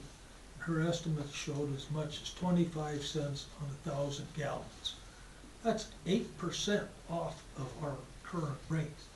If you're gonna take 8% off by correcting our peaking numbers and then increase our rate from where it is now, 3%, that's a pretty substantial raise. That's not 3%. I mean, come on. okay. So I want Raft-Tillis involved. I want our peaking numbers adjusted to the real world numbers. I wanna see a rate. Jeff? I have a question for the acting manager. Is this contract payable monthly? I think it's as work's done. It's as they do the work, then they submit a monthly pay request. So the board would be in a position then to monitor their deliverables? You're gonna see every invoice that comes in, just like you Will we also get a report on what they found as far, they'll send an invoice, but do we get a report as to what they found? Yeah, I can get with Andrew and Yeah. tell him we need monthly updates. So we have a substitute motion on the floor. It's been moved in second to delay. And we'll take public comment on that. No public comment. So do a roll call vote on substitute motion to delay. Laura, you're up. Your time zones, Okay, if we laugh? Roll call vote. Sorry. Jeff? you know, the stirring arguments of my fellow board members caused me to vote no on my substitute motion. Frank? I'm voting on Jeff's motion, yes. Tom? No, Doug? No. Me? No. Laura? No, Motion fails. has the sugar from the birthday cake wore off? Laura? You look comfortable, Laura. Back to the original motion. that's getting late. Review, Raft-Tillis. Hire. To renew, To to accept. hire them Accept again. the contract. To accept the contract. Roll call, or are you just gonna do a, Public comment, We had it already. yeah. All in favor of accepting? Chair. Yes. Right. Okay, project schedule, it says base scope of work over an approximate 90-day timeline from the notice to proceed. Who gives them the notice to proceed? This contract. This contract. So it starts tomorrow? Whenever we would sign the contract. Yeah, so if we sign the contract tomorrow, they start tomorrow? Might be a little soon, but I guess. We wouldn't have to sign it tomorrow, though. That's what I'm saying, who gives them the notice of when to proceed? Well, we only got 2 In months. March, So if I'm sitting in my office, I don't got nothing to do, I can probably bill Heights Water District a few hours. many years in March, at a work session, city council has been presented with their consultants' ideas on rates. That's why I think they've started now. Doug has the letter. So I want our consultant to be there when they start. I don't want to wait like last year and then have questions Yeah, I read your questions, I read the answers, I don't think they were answered, so that's what we're asking. The city has I started want- on their budget process already, so. I wanna that's read in the talks. It hasn't gone to council, but they have started on their budget. Any further discussion? Take the vote on, accepting, the rates, and we can wait until next week to sign. All in favor of said motion, please signify by saying aye. Aye. Opposed, same. Me, Show Frank as in opposition. And RFQ on emergency excavations. Have you gone out at all to procure? No, like I say, they're so random and it's pretty few and far between really on emergency excavations that when we need them, it's usually things are leaking and it's kind of a hurry up situation, so whoever answers the phone and says, yeah, I have a crew, that's who, there's not usually a whole lot of time to sit there and be like, well, is your, Well, if you only have 3 of them, you can start someplace and end someplace. You can work from lowest price to highest price. It's an emergency. yeah, it's just I start calling and it's, sometimes it's me or, you know, at time like, some of them when Peyton was on the phone with one, I was on the phone with another, and we'd have a serviceman calling another one trying to get an answer right away, and, all right, okay, start time at the end, I guess. Right. so the only thing I'm asking for on this is, if you got 3, you got 4, you got 5 on your list, you call. They give you a 1-year contract of this is what our price is gonna be for this person, this is what our price, and it's staying that way for a year, so that you know, we don't end up with a surprise like a $25 increase 2 months later. And I think we should request that there's not 5 operators on site when a few laborers that work a lot cheaper could probably take the place of a couple of operators. You know operators make a lot more money than laborers do. Right, And you know there's shovel work gets done on every job. right, So that's what I'm looking at. so you just want a list of, And a that- pricing list from each Yep, outfit. guaranteed for a year. And that percentage price, is that the same for all of them? That 30%? Because that seems a little bit steep. Yeah, I don't have to look, but I'll call and see what I can get for numbers and what they're willing to do, what they're willing to, with the price of materials, and, I mean, there a lot of stuff, it Well, fluctuates. materials you guys take care Yeah, of, don't you? materials. Sometimes, it depends on the job. Sometimes to try and keep prices down, we help out as much as we can. So like on that last one, we were driving truck, we were doing gravel. We had a couple of guys that were helping run parts. It was just, we were doing what we could. But, Had a little excavator up there breaking ice. yep. The,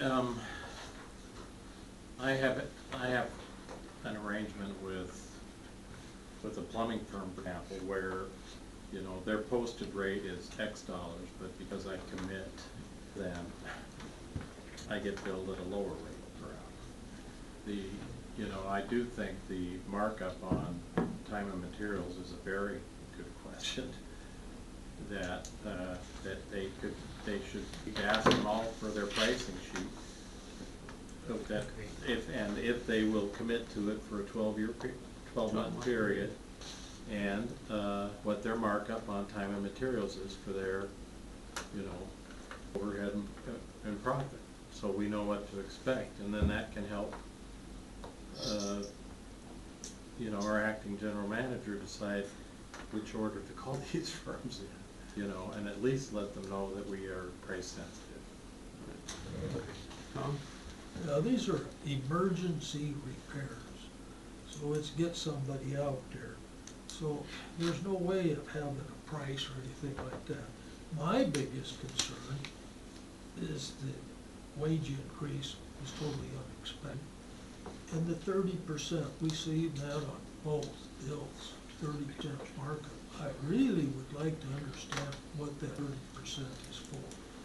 I mean, if they say all of these numbers are truly cost $140 an hour for wages and benefits of one man, and the 30% is for them, okay, that's the way it is. But I wanna understand that 30%. Right? That's where I am. That's where you're at. That's why I said, I want a written deal saying this is what it's gonna be for a year, so we understand what we're getting into, and I understand their emergency. But the thing that really blew me off is when, wasn't it Thanksgiving weekend, or was it the weekend before Thanksgiving when the one went out at Starbucks? And it was on Main Street, one of the busiest sections of highway in the state, and that came in at 11,000, and then all of a sudden we got one on St. Andrews comes in at 15,000, and I'm going like, holy cow. I agree with Frank on this one too. We just have a, kind of an estimate would be a great way to make sure that we're price sensitive. It only makes sense, Well, so. again, I guess just to I can get prices, but if I call the lowest price guy and they say, we don't have a crew, and the only one that has a, We go to the next We one. totally Okay. understand. Okay, yeah. We gotta get it handled. Tom? And then Frank brought up the point, that was my first impression when I seen the St. Andrews bill. But then you look at the hours, they spent more than twice the time on St. Andrews than they did Main Street. And that blew me away, so I talked to that Mike, the superintendent for Western Municipal. Well, we dug here, fixed the leak, turned the water on, and it's leaking over here, we had to go dig there. So actually, they fixed 2 leaks. you're dealing with weather, the frost was 3 feet deep, having, it just, Didn't have a big enough hole up there to get through the frost, and I'm like, Jesus, God, you're digging frost right in front of me down here. Yeah, but that's a 50-ton machine, and this was a 15-ton machine. Big difference on what they'll dig through. Well, why don't you take the big machine? Well, that'd have been $4,000 just to get the bigger machine to the site. So, they're doing the best they can. Okay, so what do you guys wanna do I on wanna know the 30% markup, I wanna know what that's. that? So you want him to go out for an RFQ? No, well, I think Not an we RFI. gotta get quotes from them for Price list. their I'll get price price list for sheets the and- next 12 months. we'll move That's it. on. Okay, And so the Rick should bring back explanation, to us. 30%. Very good. Is there any other business to become before us this evening? Well, I need you to System figure out the development. system development fee and new subdivision. Number 6. Oh, mine goes to 5. Put this Yeah, on the price. system development fee. See, you copied yours off too soon, too. Yeah. So my question is, I got a call, they're looking at doing the next phase on, Bar 11. And it's, how do you want me to proceed with charging charging system development fees? Is this when they bring in, this doesn't just pertain to them, but this can pertain to any other development that's coming in, bringing in X amount of lots. Are we gonna charge a system development fee up front for all the services that are going in? Or are you gonna play banker and hold on and hope that all those services get built on in a timely fashion?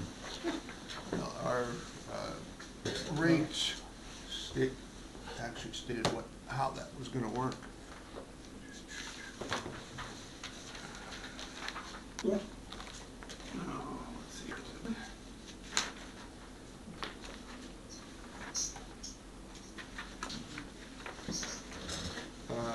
Okay, our system development fee, that's the old one, we did a new one. The rate that we agreed on is if you're in the district now, Oh, I know what rate to charge, but I Okay. need to know, do I charge the developer for all of them that they're bringing in at the same time? And then they put that into their, or do we charge as they're hooking up to it? well, that's what everybody else does, is you hook up to it, then you pay it. Okay, so then we're on the hook for maintaining the service that we've never been paid for. Do we provide the curb stop? No, That's all part of, that was all Developer. part of the annexation fee. They covered a lot of, they covered that, we don't have that anymore. We don't provide the curb stops. No. The contractor provides those. Developer. The developer provides those, and he also provides the fire hydrants. hydrants and everything else, correct? Right? So we're not really on the hook for, But we're still on the hook for maintaining it. Yes. And if there's a lot of properties out there, like Bar 11 for one, they don't have, there's not 100% build out on the previous phase, so there's still lots that haven't been paid for. I'm just asking, I don't know where you wanna go with it. It's not the district's problem to maintain it for the first year because the developer owns it for the first year. before they Contract turn warranty. it over to the district. So the first year, the developer owns and has to maintain it. So we're not out for nothing for a year. But I see a subdivision, I believe it's Bitterroot Heights on Mary Street and Bitterroot, that put in all the piping and all the curb and gutter and paved the streets. And there ain't a single house in any of that, and that's over a year ago. So here we are, that's ours, but there was an annexation fee. How come they're not developing? I don't know, but we could run into the same thing. The annexation fee caused us a heartache.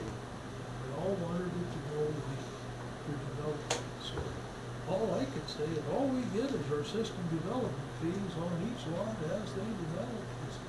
You don't know what size line they're gonna want, 1 inch or 3/4 for a house until they build it. They're already in there. Yeah, the curb stops are already in, so that determines what. They're all, that's 3/4. All you need to do is drop a meter. That's right. So, Shouldn't be much maintenance. Go ahead, Jeff. Well, I'm just trying to figure out the math and the incentives, because what I've heard since joining the board with, you wanna encourage growth in building sites, both commercial and residential, and that these fees were variable. So there, yeah, I know what it costs to put in, I've done subdivision development, it is not cheap. It is not cheap to put in the water, it is not cheap to put in the sewer, it's not cheap to put in the storms. and curb and gutter and street. I mean, last subdivision I did, which was in the district, I mean, the cost per lot were, significant, way more than the annexation fee. I don't think to encourage development to ask them to front all the system development fees if they do the build out. There's enough disincentive for them not to over-invest, just in the basic costs. So I think if your goal is to encourage development, collect the fee at the time the meter goes in. That's what's fair, that's what's needed, and, if they, if they run into trouble and don't, I think there's plenty of costs involved for them not to abuse the so district. would you like us to make a ruling on that? However you wanted to go, one way or the other. Do you have a recommendation? Yeah, what's your recommendation on that, Mr. Jimmy? For us, I think just seeing it collected and paid better, because that way there's been something there, because you have a subdivision that goes in, you have a water line that's active to it. Yeah, after a year of contract warranty, we're on the hook for it. And there's been no payment to the district or anybody that was part of what the annexation fee was paying the district back, and basically the people that had developed in the district for getting the utilities to the point where this developer could hook up. That was the primary goal of the annexation.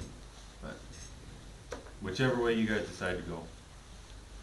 Frank? I think these, system development fees were raised high enough to pretty much compensate for most lots at the 23 cents per square foot. I think that's, especially the 5,000 and the 8,000 and those. So, how much maintenance do you have on those lines? You probably gotta go down and open a few fire hydrants and blow it off once a year or twice a year, just to flush the system. Even that's, flushing, we try to cause we're throwing money on the ground at that point. So, We're so you paying don't for do it anyway then? Limited. But if that, okay, if that water main doesn't go in, and that subdivision doesn't get started, nobody's gonna build there. So, if you build it, they'll come. And if it's built in the right place, there's gonna be a lot of I people just wanted coming. to know It's what just I a could matter tell, of. what I had to tell the engineer that was, 'cause he had the question if they had to pay the whole thing, or if they had to pay as they went, so that's where this came from. Your Christmas. Well, you know, I've also developed in the city of Billings, and I know when I first put in my water station, I paid a development fee for that 2-inch meter. And then 15 years later, when I put in another 2-inch meter, I paid 3 times that amount, because those fees had gone up in the intervening time. So I think that the curb stop for that second meter was there for 50 years. You know, But you didn't hook to it. I didn't hook to it till I needed it, and I paid for it when I did need it. And I took the risk of that. So, you know, But the from that developer- standpoint, I think the proper time to charge the fee is when the meter goes in and you have a customer. And it's wrote in the rate, system development rates, that it's a 2% annual increase unless the board decides to Adjust rescind them. it. Yeah. So, that price is gonna go up every year just a little bit, and that's for inflation. Okay. Yeah, I'd like to make a motion then that we pay as you go. I'll second. I think we need a little bit more substance to the motion. Ah, boy. Would somebody like to, Jeff, I like the way you worded that thing, please, would you, Okay, I think Mr. Cabrera would like to make a motion. The system development fee would be charged.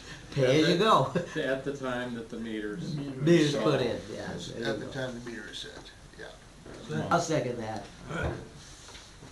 Public comment on that. But Now, when we put our water in, we paid a fee if the line went by you. And then we paid the other fee, the other part of it, when we hooked up, we put the meter in. Is that what you're talking about? right, except these are lots that are undeveloped, and there's an owner that is gonna pay for all the pipe underground and the installing of it. So the first part of your fee was to When you put the get- main line, put the get main line in.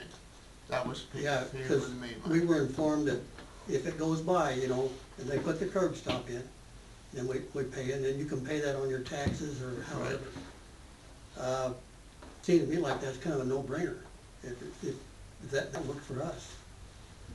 Can I address that a little Yeah, bit? go I ahead. think that's because the water came in after the fact, the houses were there. And so now, if the No, developer no. develops, No. I got 5 lots. I live on one of them, and the other 4 are all undeveloped. yeah, but the lots next to them are developed, so Nope. the lines come in. Ah. Well, You didn't have a developer that just came in and then and that's the way it's done now, is the developer comes in, they pay for everything. The street, the sidewalk, or not the sidewalk, the curb, gutters, storm sewer, yeah, but and Frank, water. we never, when we moved out there, we had nothing. I know, We had nothing. Okay, this all come after the fact. that's what I just said. Take your Well, votes, that's Lord, what I'm and saying vote is, the line was paid for when it went by on undeveloped lots. There's several lots up And there. your lot's there first. Pardon? The lots were there first, and the line came second. Yes.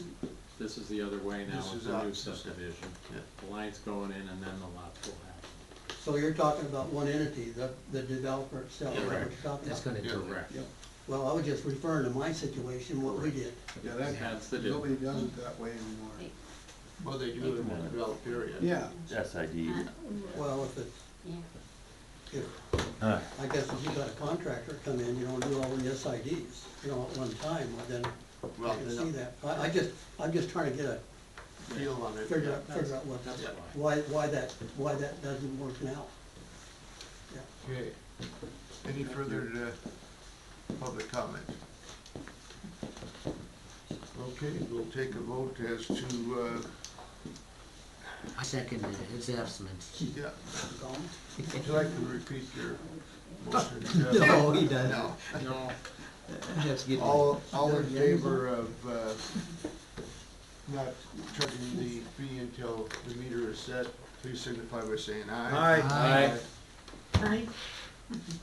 Motion is unanimous. Birthday girl can go to sleep. And just a Thank you. couple of small announcements. If I can find the sheet again. Sure. Work session, March 6th at 9 o'clock. The boardroom here. Interstate Engineering will be here, and Laura's gonna bring the stifle plan. Our next board meeting then will be Wednesday, March 20th at 6 p.m. So with that, we will adjourn the meeting. I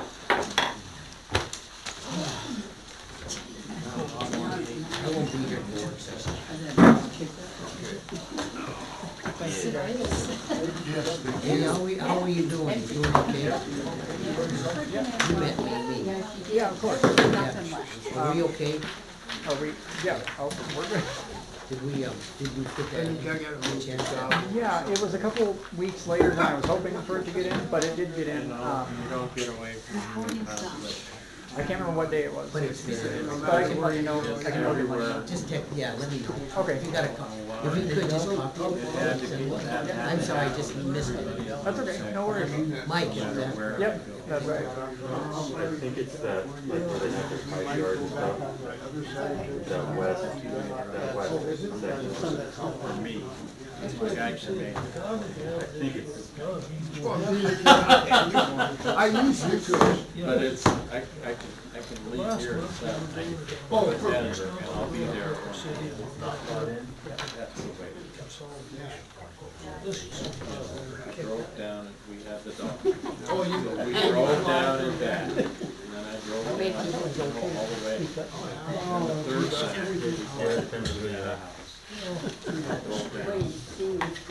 Well, he was showing me where, the stuff that bought them, they go up. No, I just like. Two houses there. Hey, thanks, Butch, appreciate your. Part of that's not developed yet. There are. Butch, thank you. Sorry, Doug, I'm used to union meetings where you just speak up like that. I thought I was gonna get kicked out. No, I just tried to keep it to a moderate roar. My bark is a hell of a lot worse than my bite. Sometimes my mouth is going before my face. You know that. Well, they're getting good at air. The Legion's supposed to be having, 4 different flights out of Billings here this I summer. saw that. But not anymore, somebody's telling me They're, what. they're not that cheap He anymore. went to Denver on Frontier, Yeah. and he got a special on the seats. And they wasn't ready to pay for a check bag, they had to make him, he had to bring regular luggage, because the check bag was so much cheaper, and they wanted more money out of it. I'm going like, you gotta be kidding me. He goes, no, that's the truth. And then he got to the airport, and they lost his luggage. I have where I, I pay a little more just. I even had coffee rolling for you tonight. You guys didn't even drink it. Oh, I didn't even see it. Thank you, Jen. So how's it work, Jen? Oh, it's fabulous. How come that didn't get on February's bills? They haven't sent us the invoice for it yet. I was just wondering on that. I'll explain it. So Yeah. is it pretty fast? It is. It's actually fantastic. We haven't gotten to play with it as far as like the folding thing because Susie's still running on a smaller envelope, so we're trying to use it as like a holder. So now Stock you before we do it. bought that straight out, you didn't rent it? Yeah, that is just. Do they perfect. service it? They service it. They for do how all long? of it, and Do you get free service for like a year? no, it's a service contract. Yeah. That was. Don't you But think- it wasn't much. It was, I want to say, $35 a month or something And so like much that. a It wasn't too page? bad. Huh? And so much a page to pay for the print or the? That's included. Oh, okay. Yeah, and then it like was I think we chose to pay it quarterly or something. So it won't actually have to pay it monthly, Yeah. just to kind of spread it out, because that was what they recommended. So, Yeah. You ready? Yeah. Sometimes we, I have. What else do you need help with? These chairs all go there?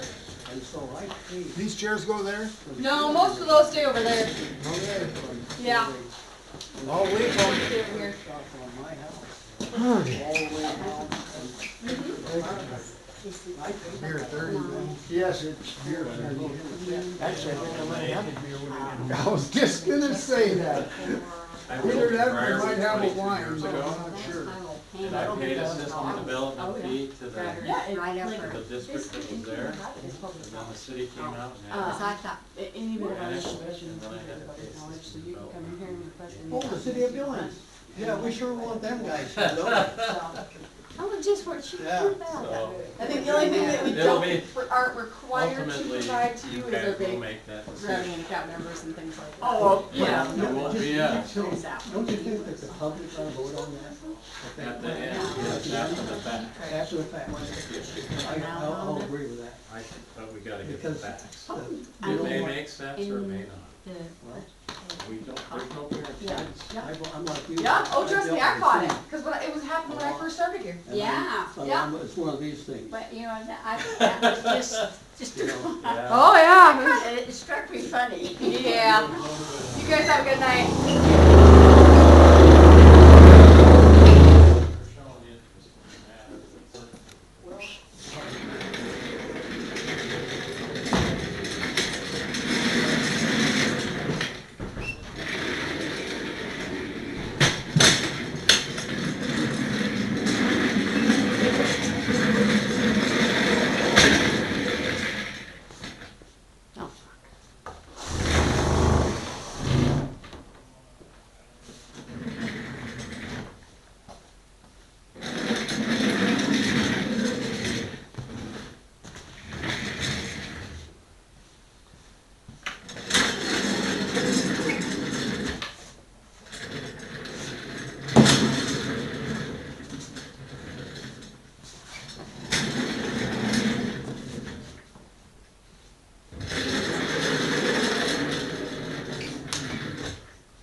That thing's still up there.